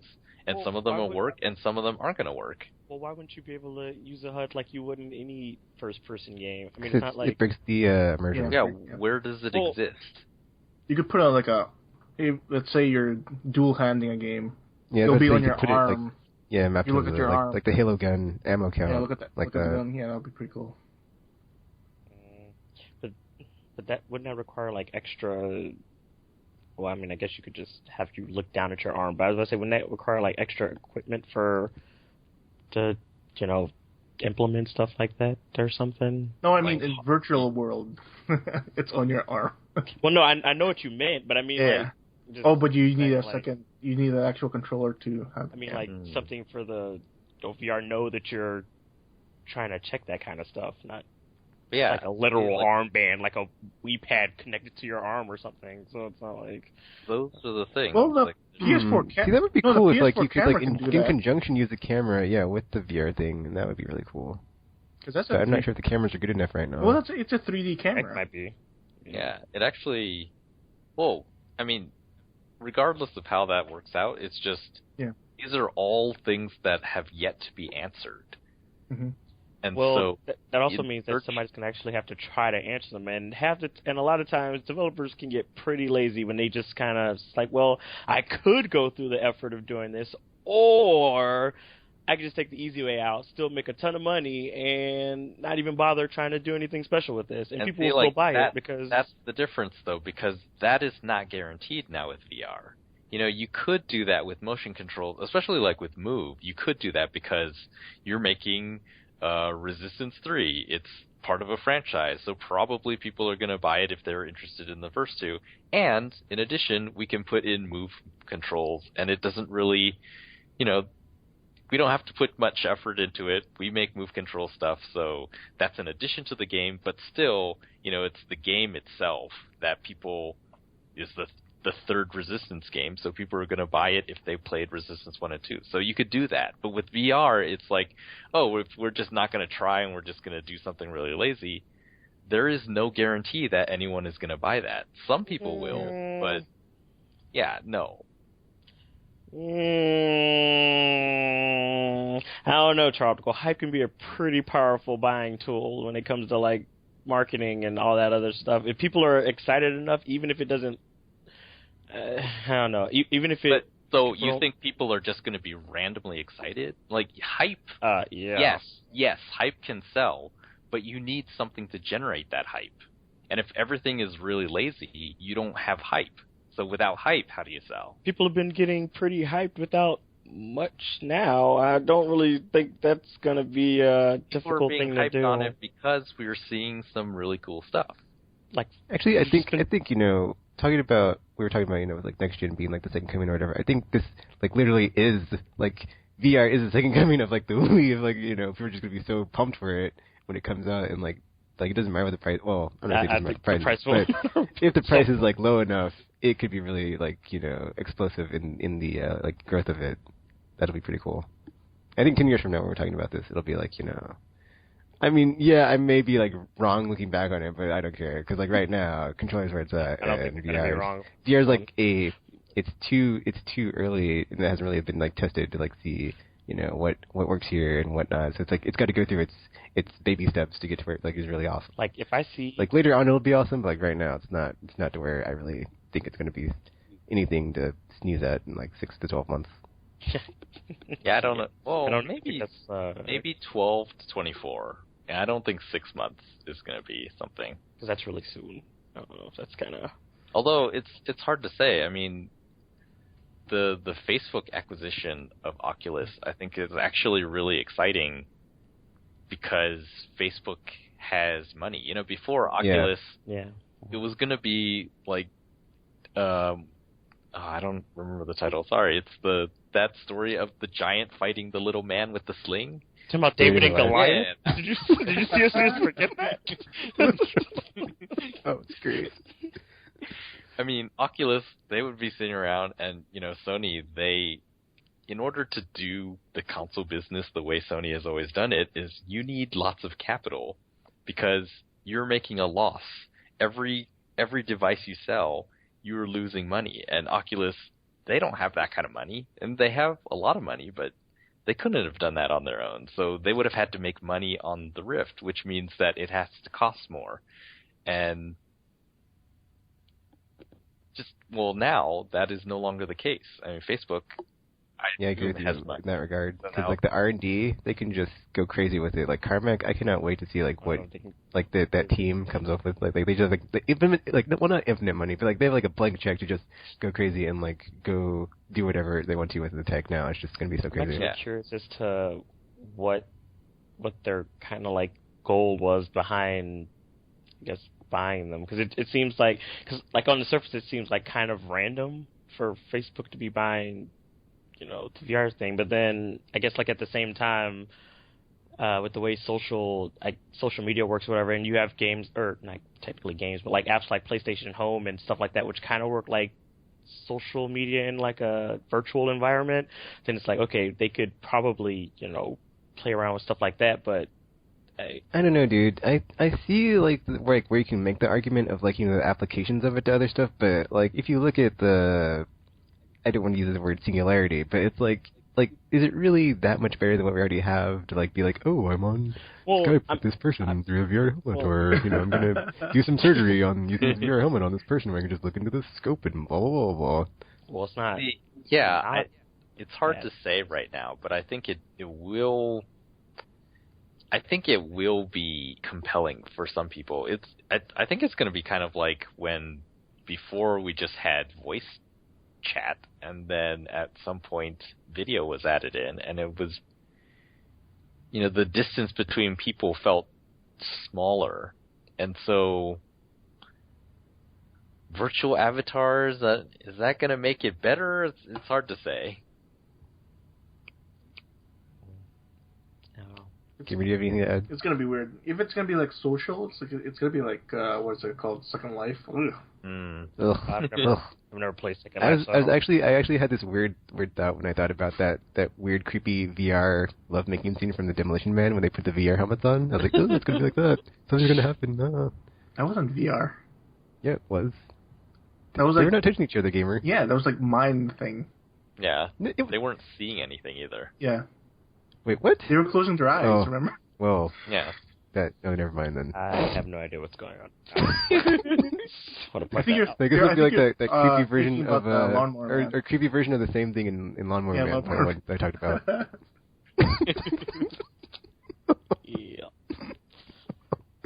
Well, I think there's a part of the Social Network, the movie, where that movie was boring, by the way. I really liked it actually. You would. No Zuckerberg's comment. character said something after they made Facebook, and it was sort of blowing up. His partner or his roommate was sort of like, "Oh, now we gotta monetize. Like that is what we do now." And Zuckerberg was like, "No, because if we do that, then it won't be cool." And I forget what he said next, but it was sort of that. it struck me as like, oh, he understood, like, you have to get that audience, and if you sort of betray them with ads so immediately, then it's like you're a flash in the pan. And so if any of that is true to how it actually happened, I think they see the Oculus as being sort of the next big thing, and they're not really sure what they're going to do with it yet. That's what I'm saying. Like, I don't see like any practical application where you can like be like, oh man, if I had this VR helmet and I just did this with it, it would be so much more awesome than what we have now. It's like I don't think they know. Very ethereal and vaporous, like I said. But they just think that it's grabbing really at the good. cloud, trying to hope something is in there. A nugget of awesome. It's okay. Facebook had the money to spend, so it's not like they'll be hurting for it or anything. This one is actually a bargain compared to what they've been spending on other stuff. Yeah, so it's like I think they'll be okay on that front, even if it doesn't like pan out. It's like, we have reserves. So yeah, at the GDC they were talking about how VR has the potential because the sort of simple basic premise of VR is you put this thing on your head and suddenly you are not where you were. And so that experience is what they're calling that's the killer app. Just presence in another place is the killer app. And so it doesn't really matter where it takes you. Just being taken to another place is the experience. And so whatever you can imagine, like the thing they talked about was from the photographs taken of the surface of Mars, you could be on Mars and you can look around as if you were on Mars.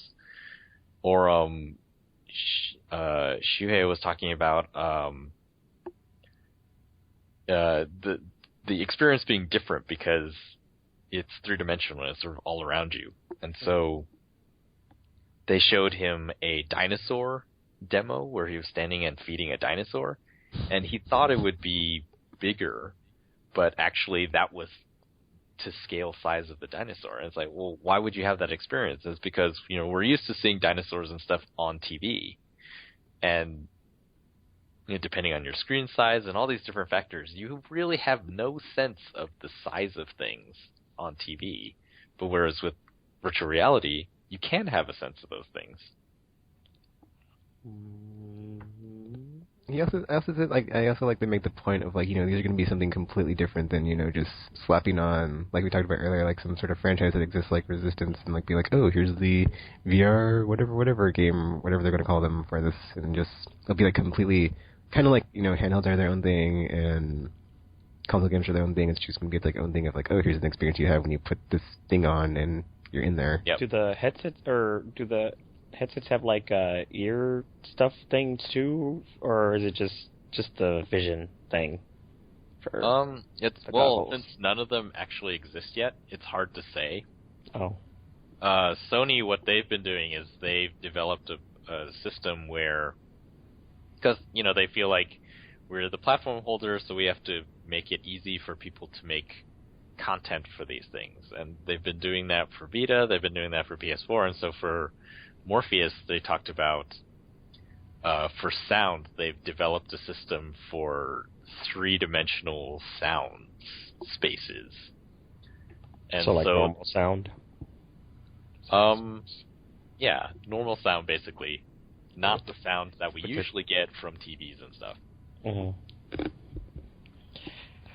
And so, like, their prototype thing was you wore the headset, but then there was also headphones that you wore.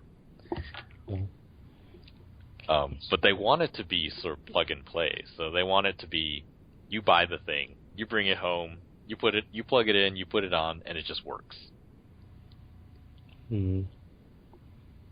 I'm also curious of the comfort level of these things, because, like, I already wear glasses, so it's like, if I were to try one of these things, like, it's like, would it be one of those things that's like I'm okay with using it for an extended period of time, or just like I'll put it on, like, oh, I'm done, and then just have to get rid of it, kind of thing, so, I don't know. Maybe there'll be a glass wearers mode that, like, adjusts the distance from the screen to your face or your eyes or whatever. Morpheus currently has that, actually. Ah. The front box is adjustable, so you can move it depending on how much space you need in there for glass. Oh, there you go. Oh. I don't know. Yeah, I see this as clearly being a lot more well thought out, perhaps more supported than the move was. Because I'm not optimistic about this. I hope so too. It's like I want to believe, but I don't know, dude.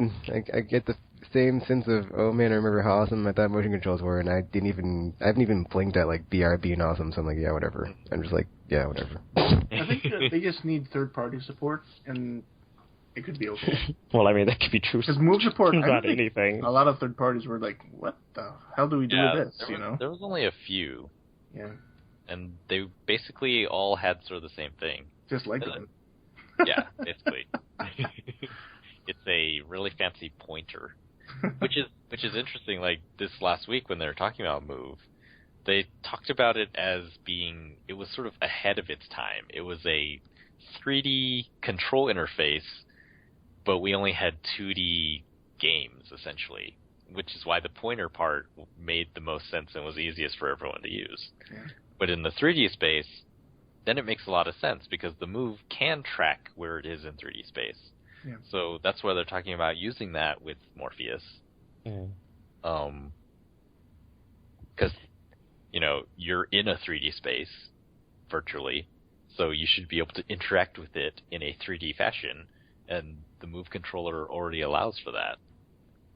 Well, then Sony better, I guess.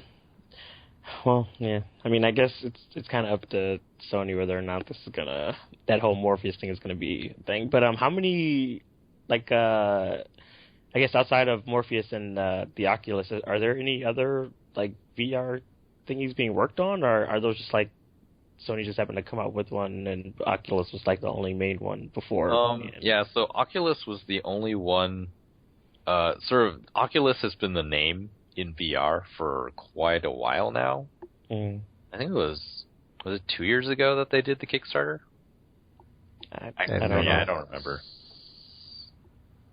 But no one has been doing VR for a long time, and then Oculus, those guys, they basically recognize that the technology required to do VR is sort of all becoming viable right now. And so they decided, oh man, we should make a VR thing. And so they were doing that.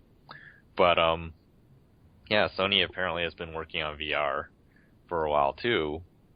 And, there was a third one shown, Game Face, I think it is.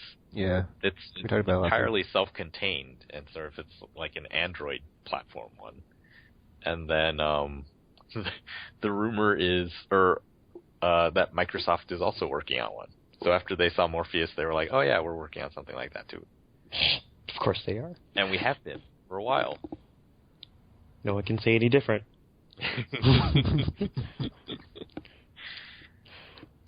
So yeah, it seems like it's definitely coming.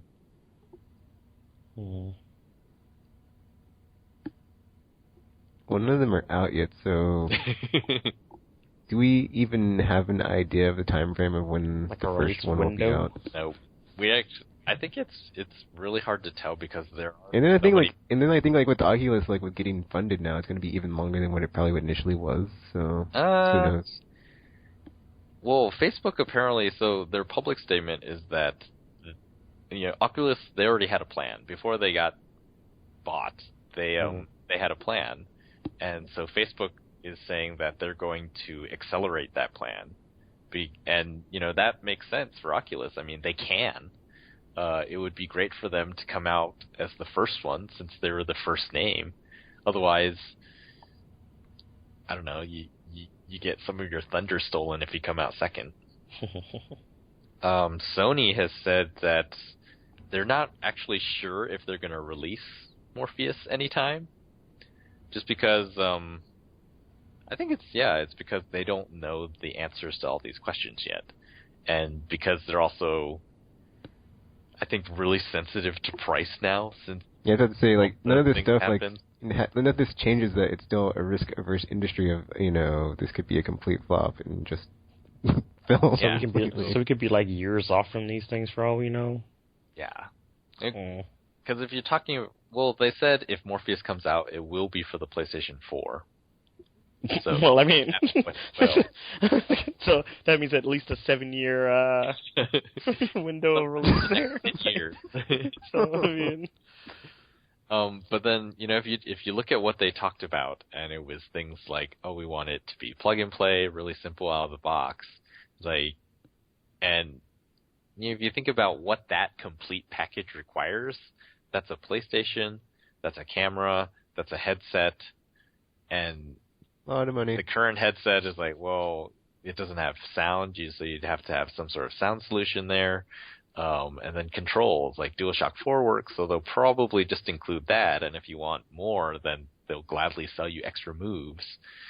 But yeah, there's so many questions there, and how do you get that to a price point that people will be okay with? And then, of course, the content question. There is some VR content right now, but it's mostly on PC, and where's it going to come from? How much is there going to be at launch? So lots of things going on.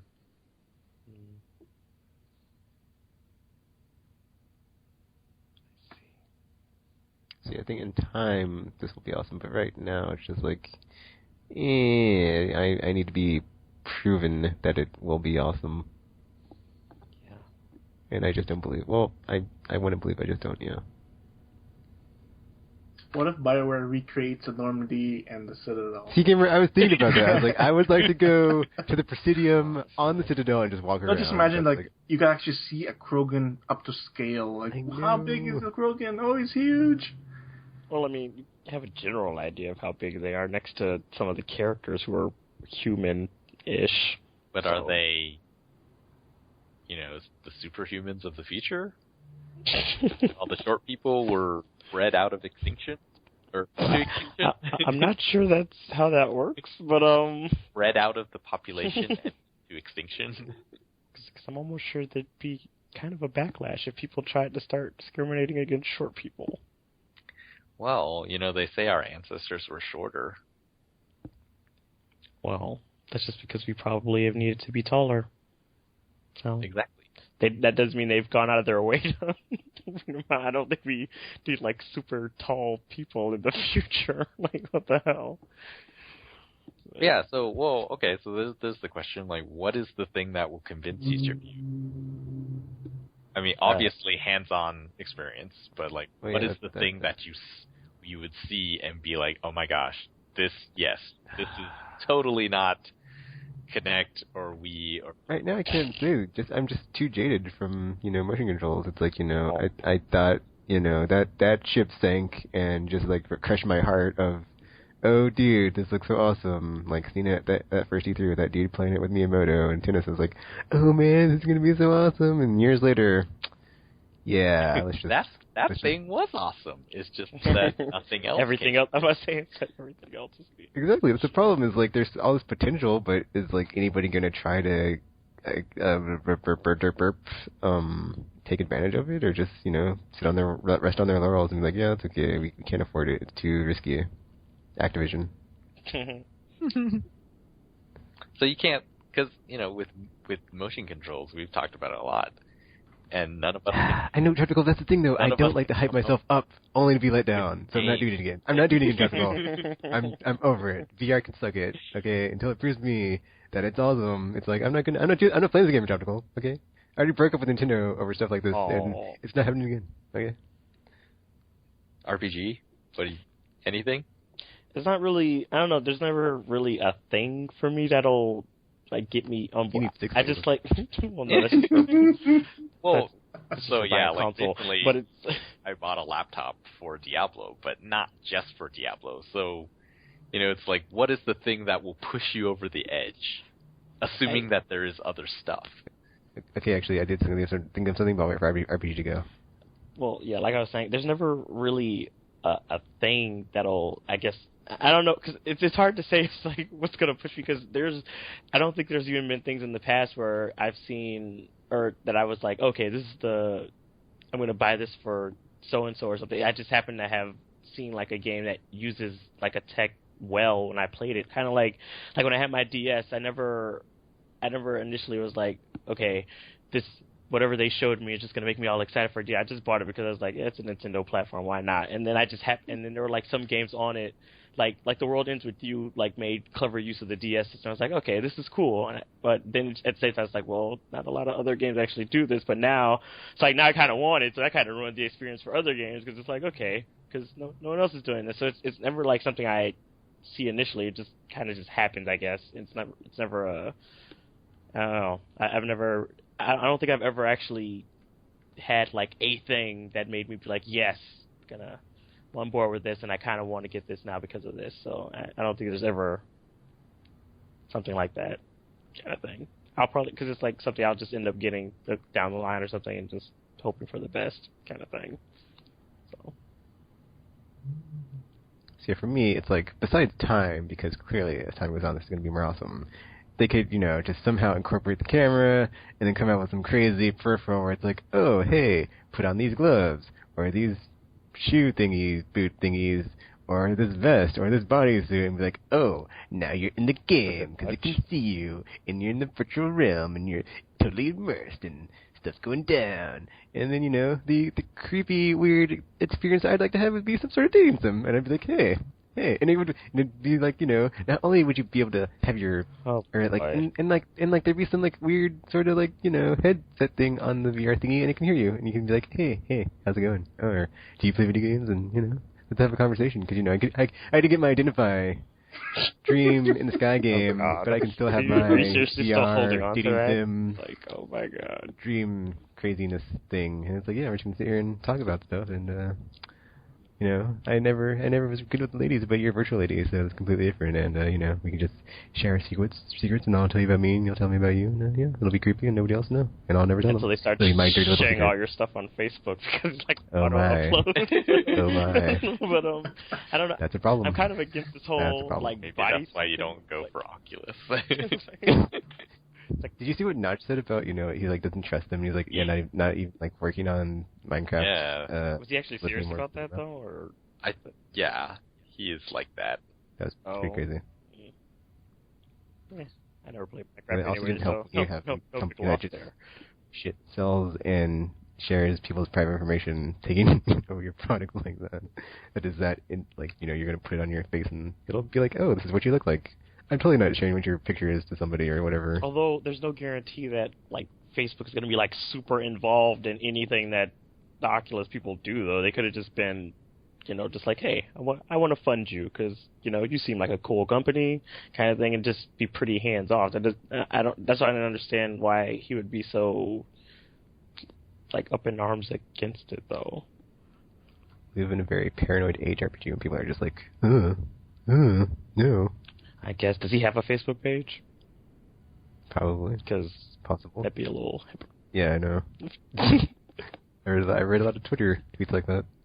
Everybody complaining about Facebook, but they use it. It's like, I don't want Twitter knowing all about me, and then they use Twitter like every day to tweet everything about their lives. I kind of...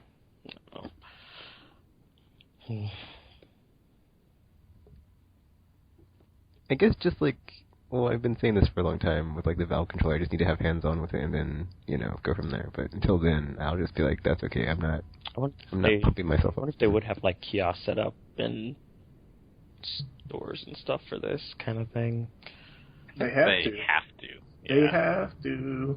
I mean, you would think that, but I don't know. It's not every because not even like every game kiosk and some stores now even function, let alone or allow you to play anything. So it's like, if whether they have it or not, it's like, is it it's going to be like the full experience kind of thing. Because like I've seen places have like they'll have like a Wii U kiosk or just have like a station for it, but then you can't do anything with it. It's just like just there. It's like, well, okay, so yeah, you have it, but what good is it to me if I can't do anything with it? So.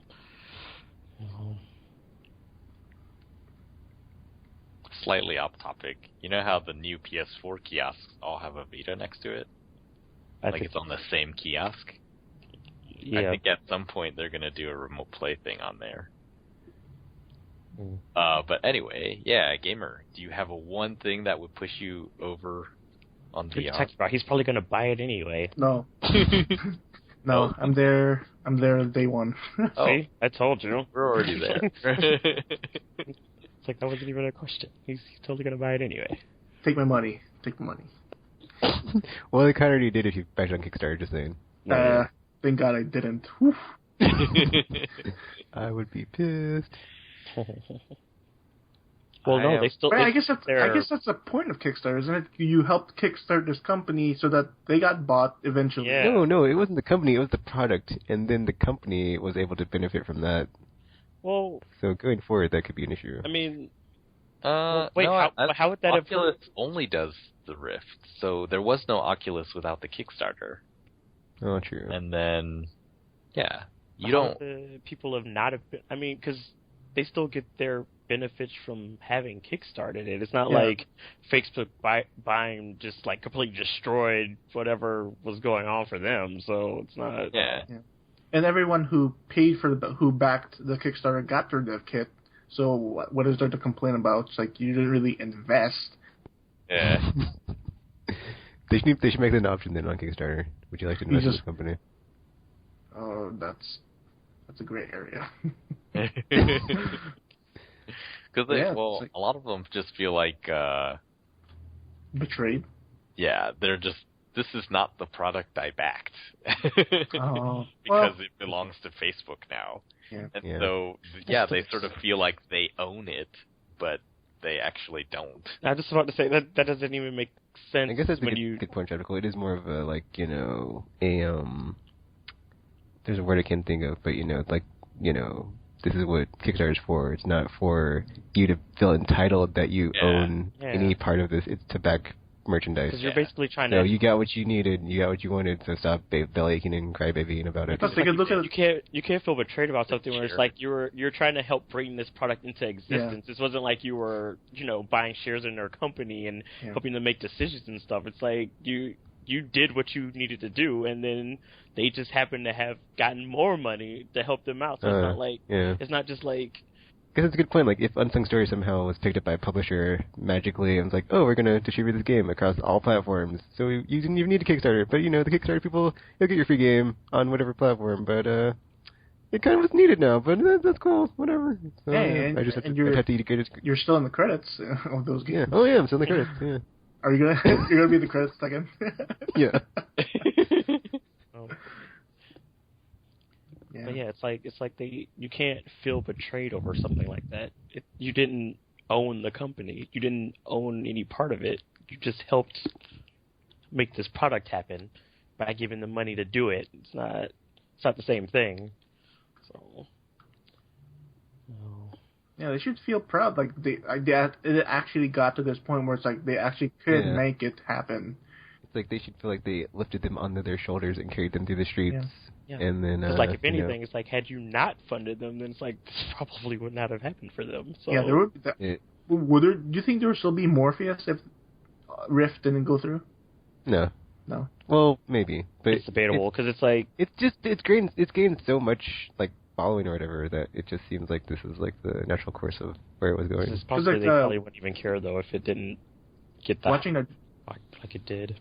Because I think I agree. I don't think Morpheus would exist or it wouldn't have been shown, but like if there wasn't this much fervor and passion around Oculus Rift right now, or before the Facebook acquisition. Because like it just seems like it has been getting like so much hype, and I just like don't care, and I'm just like whatever. I'm tuning it out, but it's like I keep seeing it, so I'm just like Oculus Rift VR. Oh. Do you think Nintendo? Yeah, right. Missed it. They missed the train again.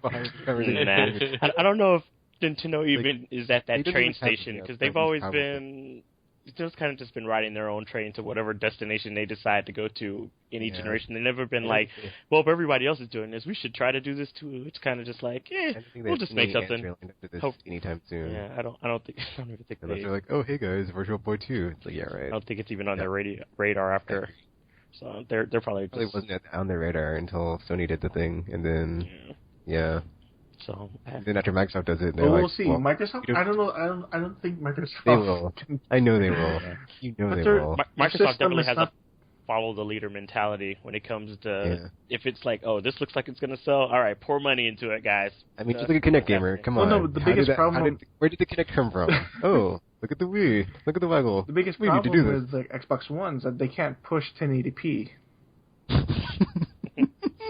Maybe they couldn't in virtual space. I mean, I don't know. It's possible. I mean, the only thing I'm surprised that they haven't jumped on is the handheld, considering how well Nintendo had done there. But that's probably why they didn't do it, actually. But I'm excited. Can't wait to go into virtual worlds, explore. Or you're gonna do the creepy Tekken thing and wait for a dating simulator, because I know you're into those. So I guess So a different question for gamer then is, what's the content you want to see on there? Ocean simulator, because I'm scared of the ocean and I want to be in it. And plus I have glasses, so when I was on vacation, I was like looking underwater, but because I had glasses, I couldn't see anything. So I was like looking at blurry blurry fish and like coral. I was like, okay, I wish I could actually see it. I think Tropical was like talking about like last week how they did like their shark simulator thing, where it's like somebody's like how all their simulations ended with somebody getting eaten by something randomly. I'm not sure. Yeah, that's cool though. That's cool because like that's an experience I will never do in real life. You would hope not. I could do virtually. Then it was kind of cool because like dude, I just thought of something. I would like to see something where it's like the that part in Modern Warfare 2 where the space station gets blown up, but not like it gets blown up. You're just out in space doing stuff. Because I've always wanted to be an astronaut, so that'd be cool. So the movie Gravity, but without the drama. Yeah. So then that's scary. I don't know if you know that. Because from my understanding, that's pretty much what Gravity is. I would get sick because like, there's that scene where she's twirling and like I'm like I'd be asking like that'd be so cool, man. 0G first person. I'll be throwing up.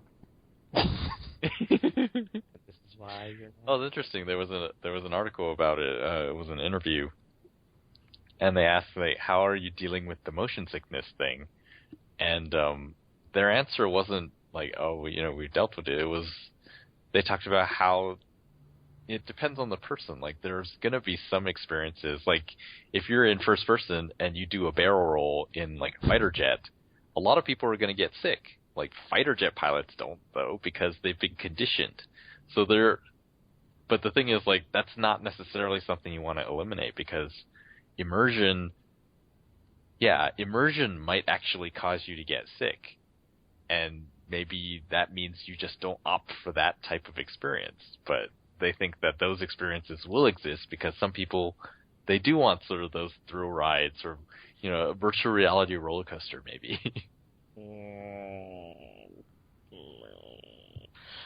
I think, I'm kind of like on board with the idea of using them for like simulators, but I think it would kind of depend on the simulator and how it was, I guess, executed. Because otherwise, but yeah, I'm also not a fan of roller coasters. So, yeah.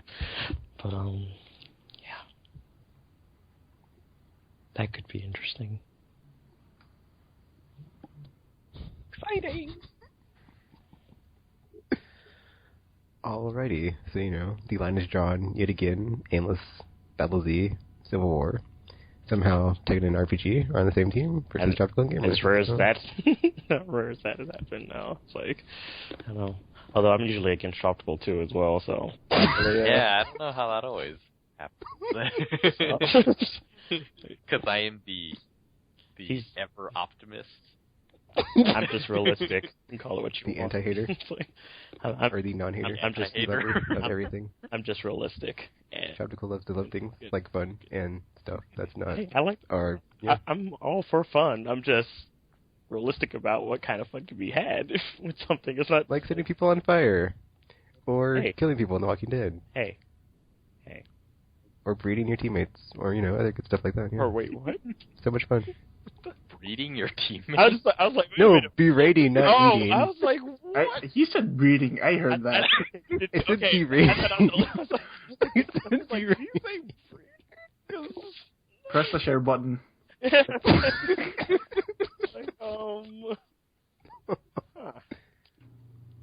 I'm the only one we're saving in the zombie apocalypse.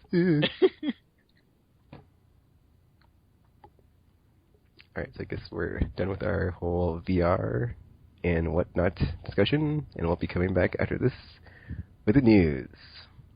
Oh, wow, almost was the wrong button there.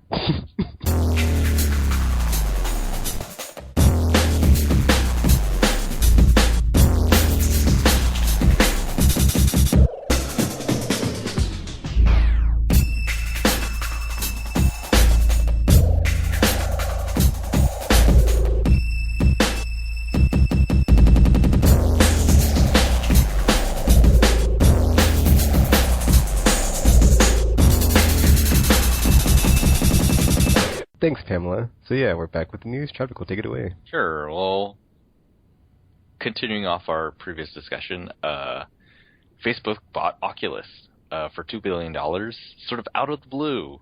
No one expected it, and it just happened. And a lot of people were really mad, mostly the Kickstarter, mostly the anti-Facebook people, and some of those people backed Oculus on Kickstarter. But people are so anti-Facebook too. I mean, it's not like I think the thing is like you would have liked to see a tech company like Google or someone bought them, and not someone that's like in the social space. Doesn't Google have enough? Doesn't Google have enough? No. Okay, they can always have more. They need to be the Omni company. that seems unnecessary and dangerous. Yeah, I think a lot of it is targeted advertising. People, I guess, don't like that for some reason. So But then yeah, we it's don't not- really know like, too much about what's happening here. All we know is Mark Zuckerberg has said that Oculus is going to be independent for a while, and we're thinking of accelerating their plans. The people at Oculus are excited because they had basically a possible road plan and an impossible road plan, and now the impossible road plan is possible, so they're going that way. And see, that's what I'm saying. It's like, I don't understand. People are so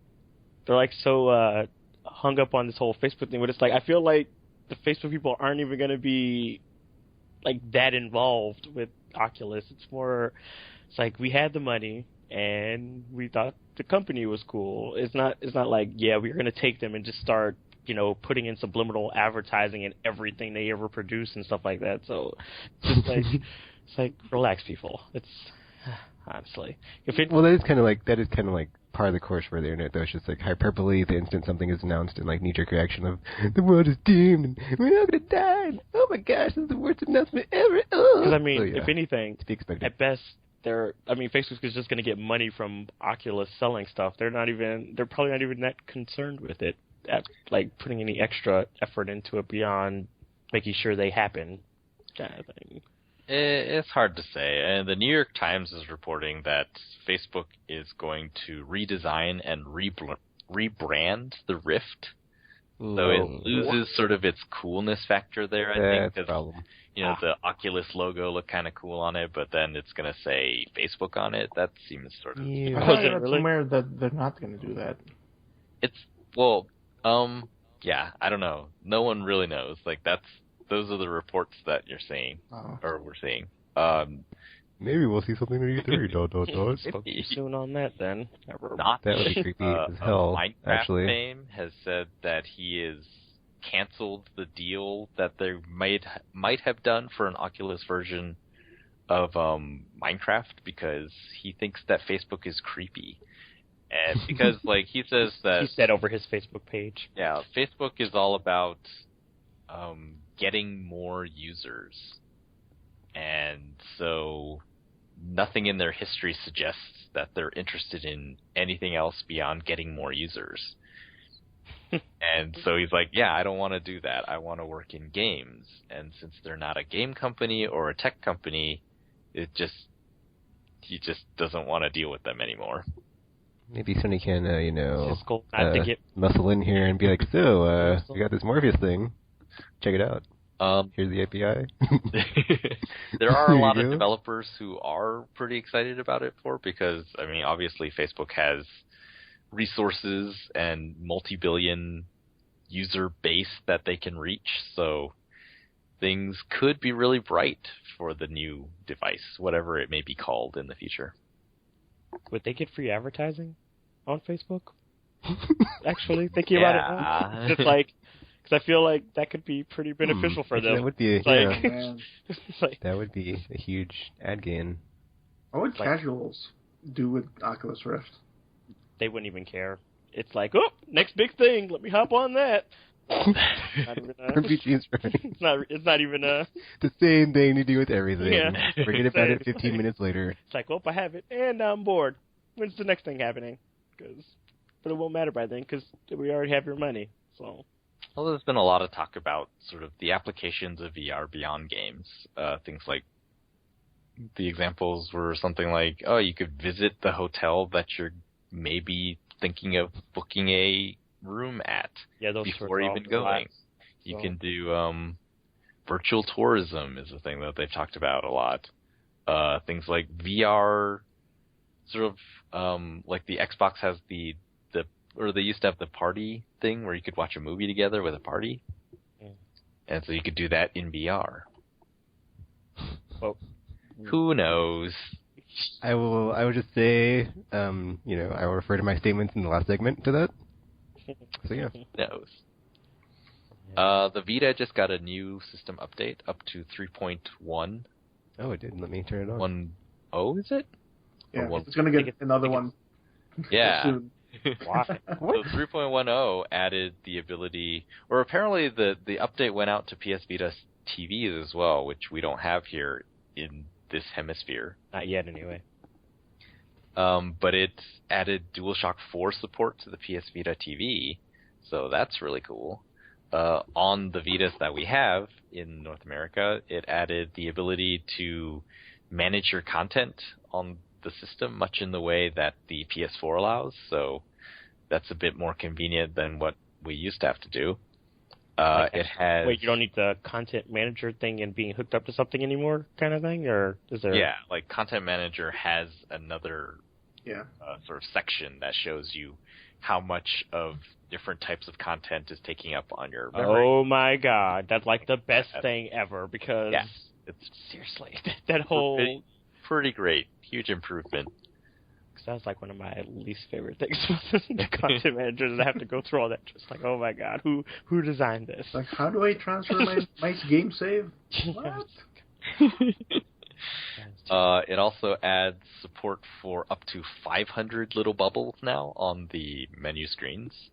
The previous limit was 100, and I've seen the "you have too many apps" screen anytime, but that's no longer a problem. How'd you even manage that? I'm not even past my second screen yet. With all the ability to make like folders and stuff. I have PlayStation Plus. There's no excuse for that. RPG, you haven't had it as long as some of us on the blog. PlayStation Plus at the beginning gets you a lot of stuff that you can play on Vita. Because not only does it support Vita games, it also supports PSP games, minis, and PS1, games. All that stuff. I guess. Still, even with like making folders and stuff, you still have all that stuff. Well, it counts. Oh, does it? Oh, okay. Yeah. Okay, that makes slightly more sense then. And then finally, it adds a calendar, which apparently can be synced up to other popular calendar services, like Google. Yeah. I'm like, oh, it doesn't take very long to download because I only need 90 seconds more and I've got it. Just be sure that it does bork some people's memory cards. Oh, really? Only if you have a 32 gig one. So. Oh, really? I do not. So that's not. I have cancel links. I have 32. Well, whatever. What's worth getting? I just want to say, like, you don't have that much stuff on your phone. Like, there was an announcement a little earlier while we were recording that they're releasing another update, 3.12, which I think it might be a bug fix update. All right. Well, when did 1.2 come out? I don't know. They said shortly. Okay. Well, I'll just not worry about it then. I canceled it. So never mind. But yeah, that one just says, it improves system stability when using certain features. Sort of their standard patch update. But yeah, overall, pretty good update to the Vita. Vita is also getting a lot of new apps, sort of multimedia stuff. So they added Crunchyroll, Hulu Plus came out today, also the MLB.TV premium thing, and also there was another one. PS4. Was it? Yeah. Oh. Well, I'll do a check. Next, we got our first look at Assassin's Creed Unity, which turns out to be a real game. Why would it not? Designed specifically for the next-gen consoles. Coming out in the holidays. So is Unity like its working title, or is that what it's actually going to be called? I guess that's what it's actually called. Apparently, people who know more than I do say that it takes place in France in the 1800s, I think? The French Revolution. Yeah. The French Revolution? It's my least favorite revolution. Eve de France. So there's now going to be a guy with a French accent speaking English.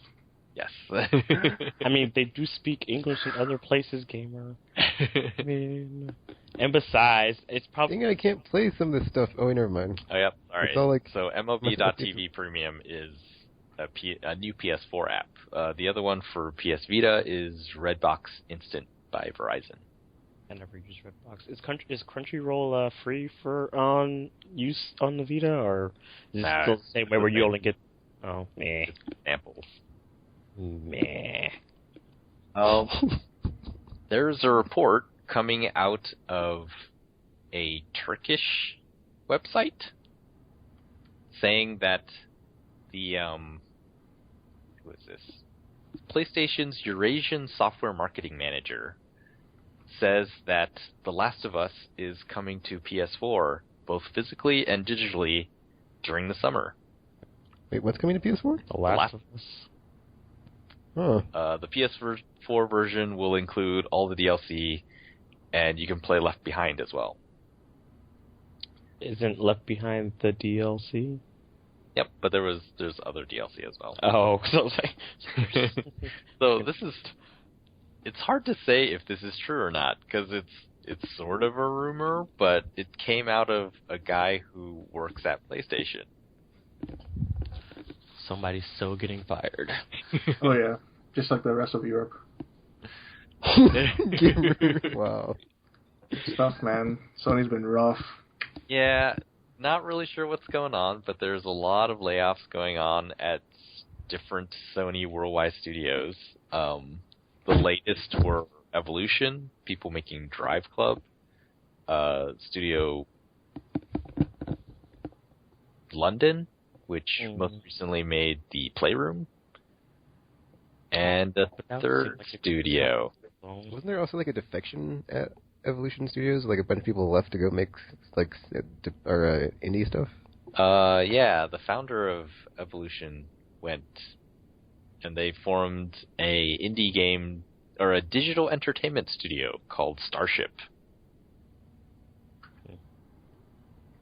And where you finish Drive Club, go. Yeah, they're gonna go do different stuff apparently, not just games.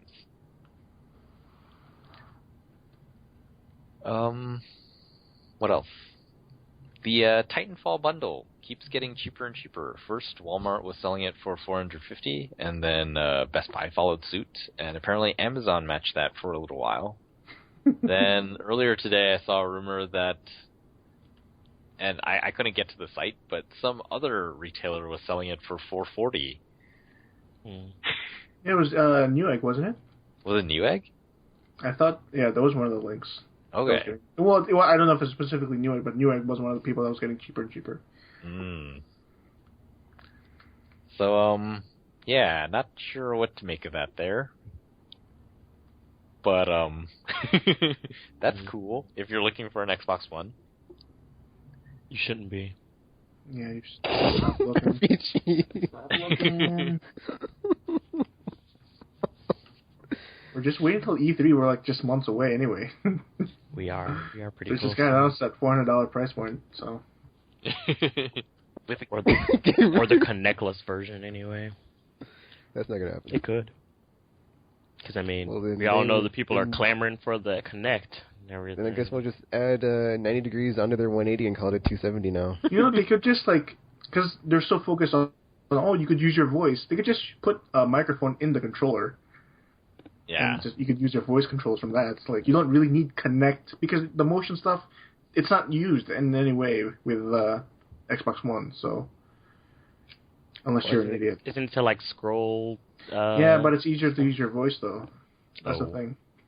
Oh, that kind of defeats the purpose. I've never used motion once when I use my Xbox One. It's all voice.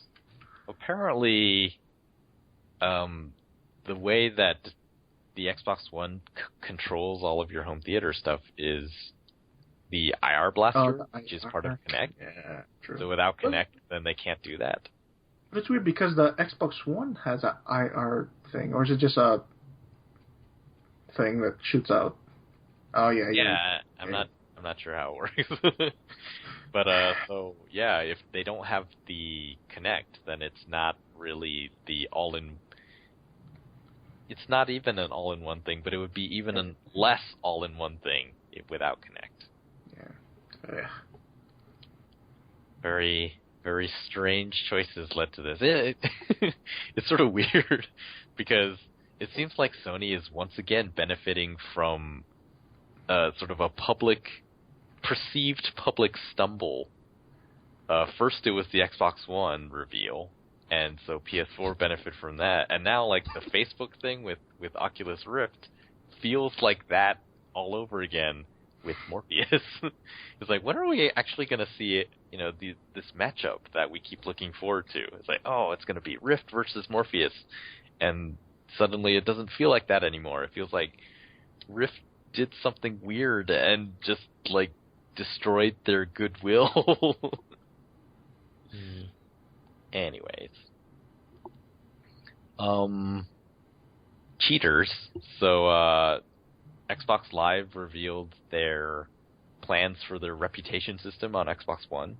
And basically, you go to jail if you get a lot of reports.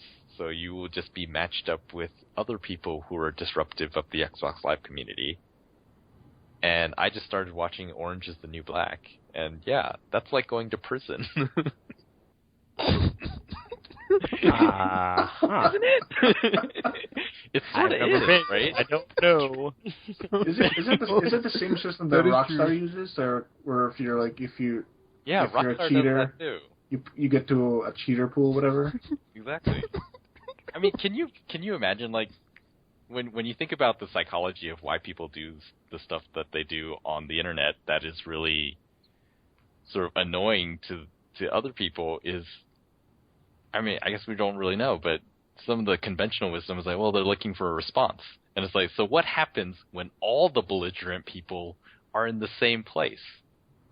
Is it just going to be really, really crazy anarchy, or is it...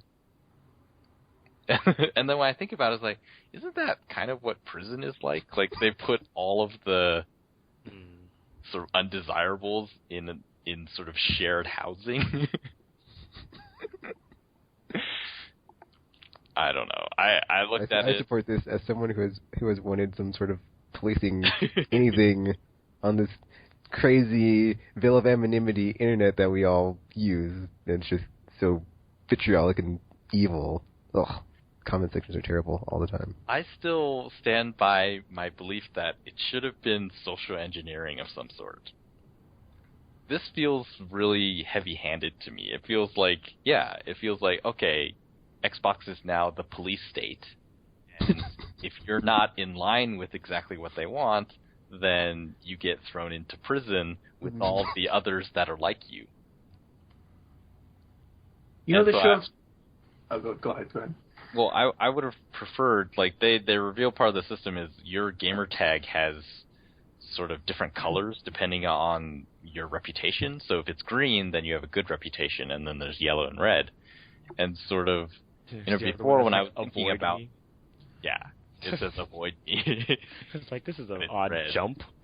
But I sort of, when I was thinking about social engineering, is like, it should have been, there should be some way to identify people. It's sort of the scarlet letter, essentially. Everyone's favorite book from high school. Yeah, it's like, that wouldn't necessarily put you in jail. It would just be, you would be seen as undesirable, and, people don't want that. Like, we're social people. I don't think shaming them's going to work, Optical, sorry. I don't know. Like, we've never done that before. We've always decided to just punish them. But you look at movie theaters, the cell phones and movie theaters, in the beginning, there was no rules. There was not even the unspoken rules. It was just like, I have this cell phone, I'm in a theater, and someone called me. I need to pick up my phone. But then over time, with all the sort of before the movie reminders and all that, like, it turned into a thing where everyone feels like, oh, this is something I shouldn't do. So I wanted to see something like that happen on the online space, but and they did part of what I thought was possible if the platform holders were on board, but then they decided, oh yeah, once you go too far red, then we throw you in prison. I support this policy. I just want to say that. What, throwing for the people record? in prison for this? Or? On online, yeah. Yep. Oh. Effers with the effers, yep. Oh my. F them. Just F them? Yep. I just wish they didn't say anything. They would, like, some person would be like on the forums like, I have been matching up with the most horrible people ever. I don't know why. Because that social engineering one is kind of weird because, like, let's say, like, you're in a game and you're a terrible troll and you go into a game, it's like but your name is red. People are like, oh, kick him. So he gets kicked every game he's in. That'd be kind of terrible. Would it? I don't know. No, because they've been horrible all this time. They kind of deserve it. So. How does one get out of prison? By good behavior, I'm assuming. I didn't say. Because, like, there might be, like, a certain amount of time that you're in there. Oh, okay. Like 30 days or something. Oh, yeah, that makes sense. You can appeal to the court.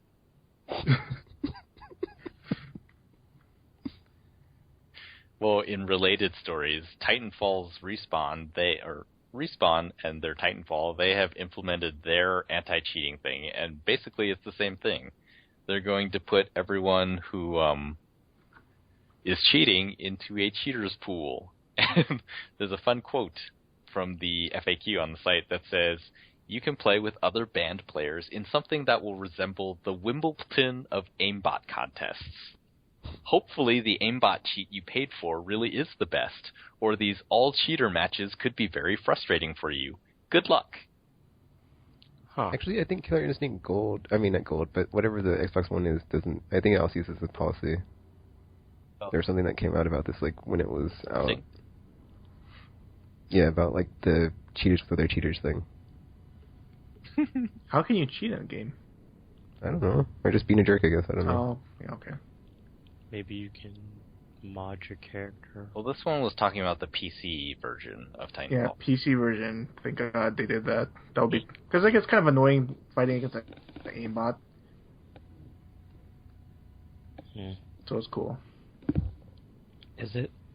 Yes. Because I played in Crysis 2 multiplayer. I don't know why. On PC. It was just the most... everyone was using aimbots. Like, I couldn't even play. It's like, how could you see me? You can't, because they're cheating. Oh. That's cool, though. So that is the news. Hope that was fun. Alrighty. Time to wrap it up and go home then. Or sign off. Because we be home. That is true. Yes. So yeah, continue checking us out everywhere you can find Aimless podcasts, such as aimlesspodcast.com. and the subscription sites like YouTube and iTunes, or you can follow us on Twitch. We stream live there, YouTube. There are videos there, some of which are ours, and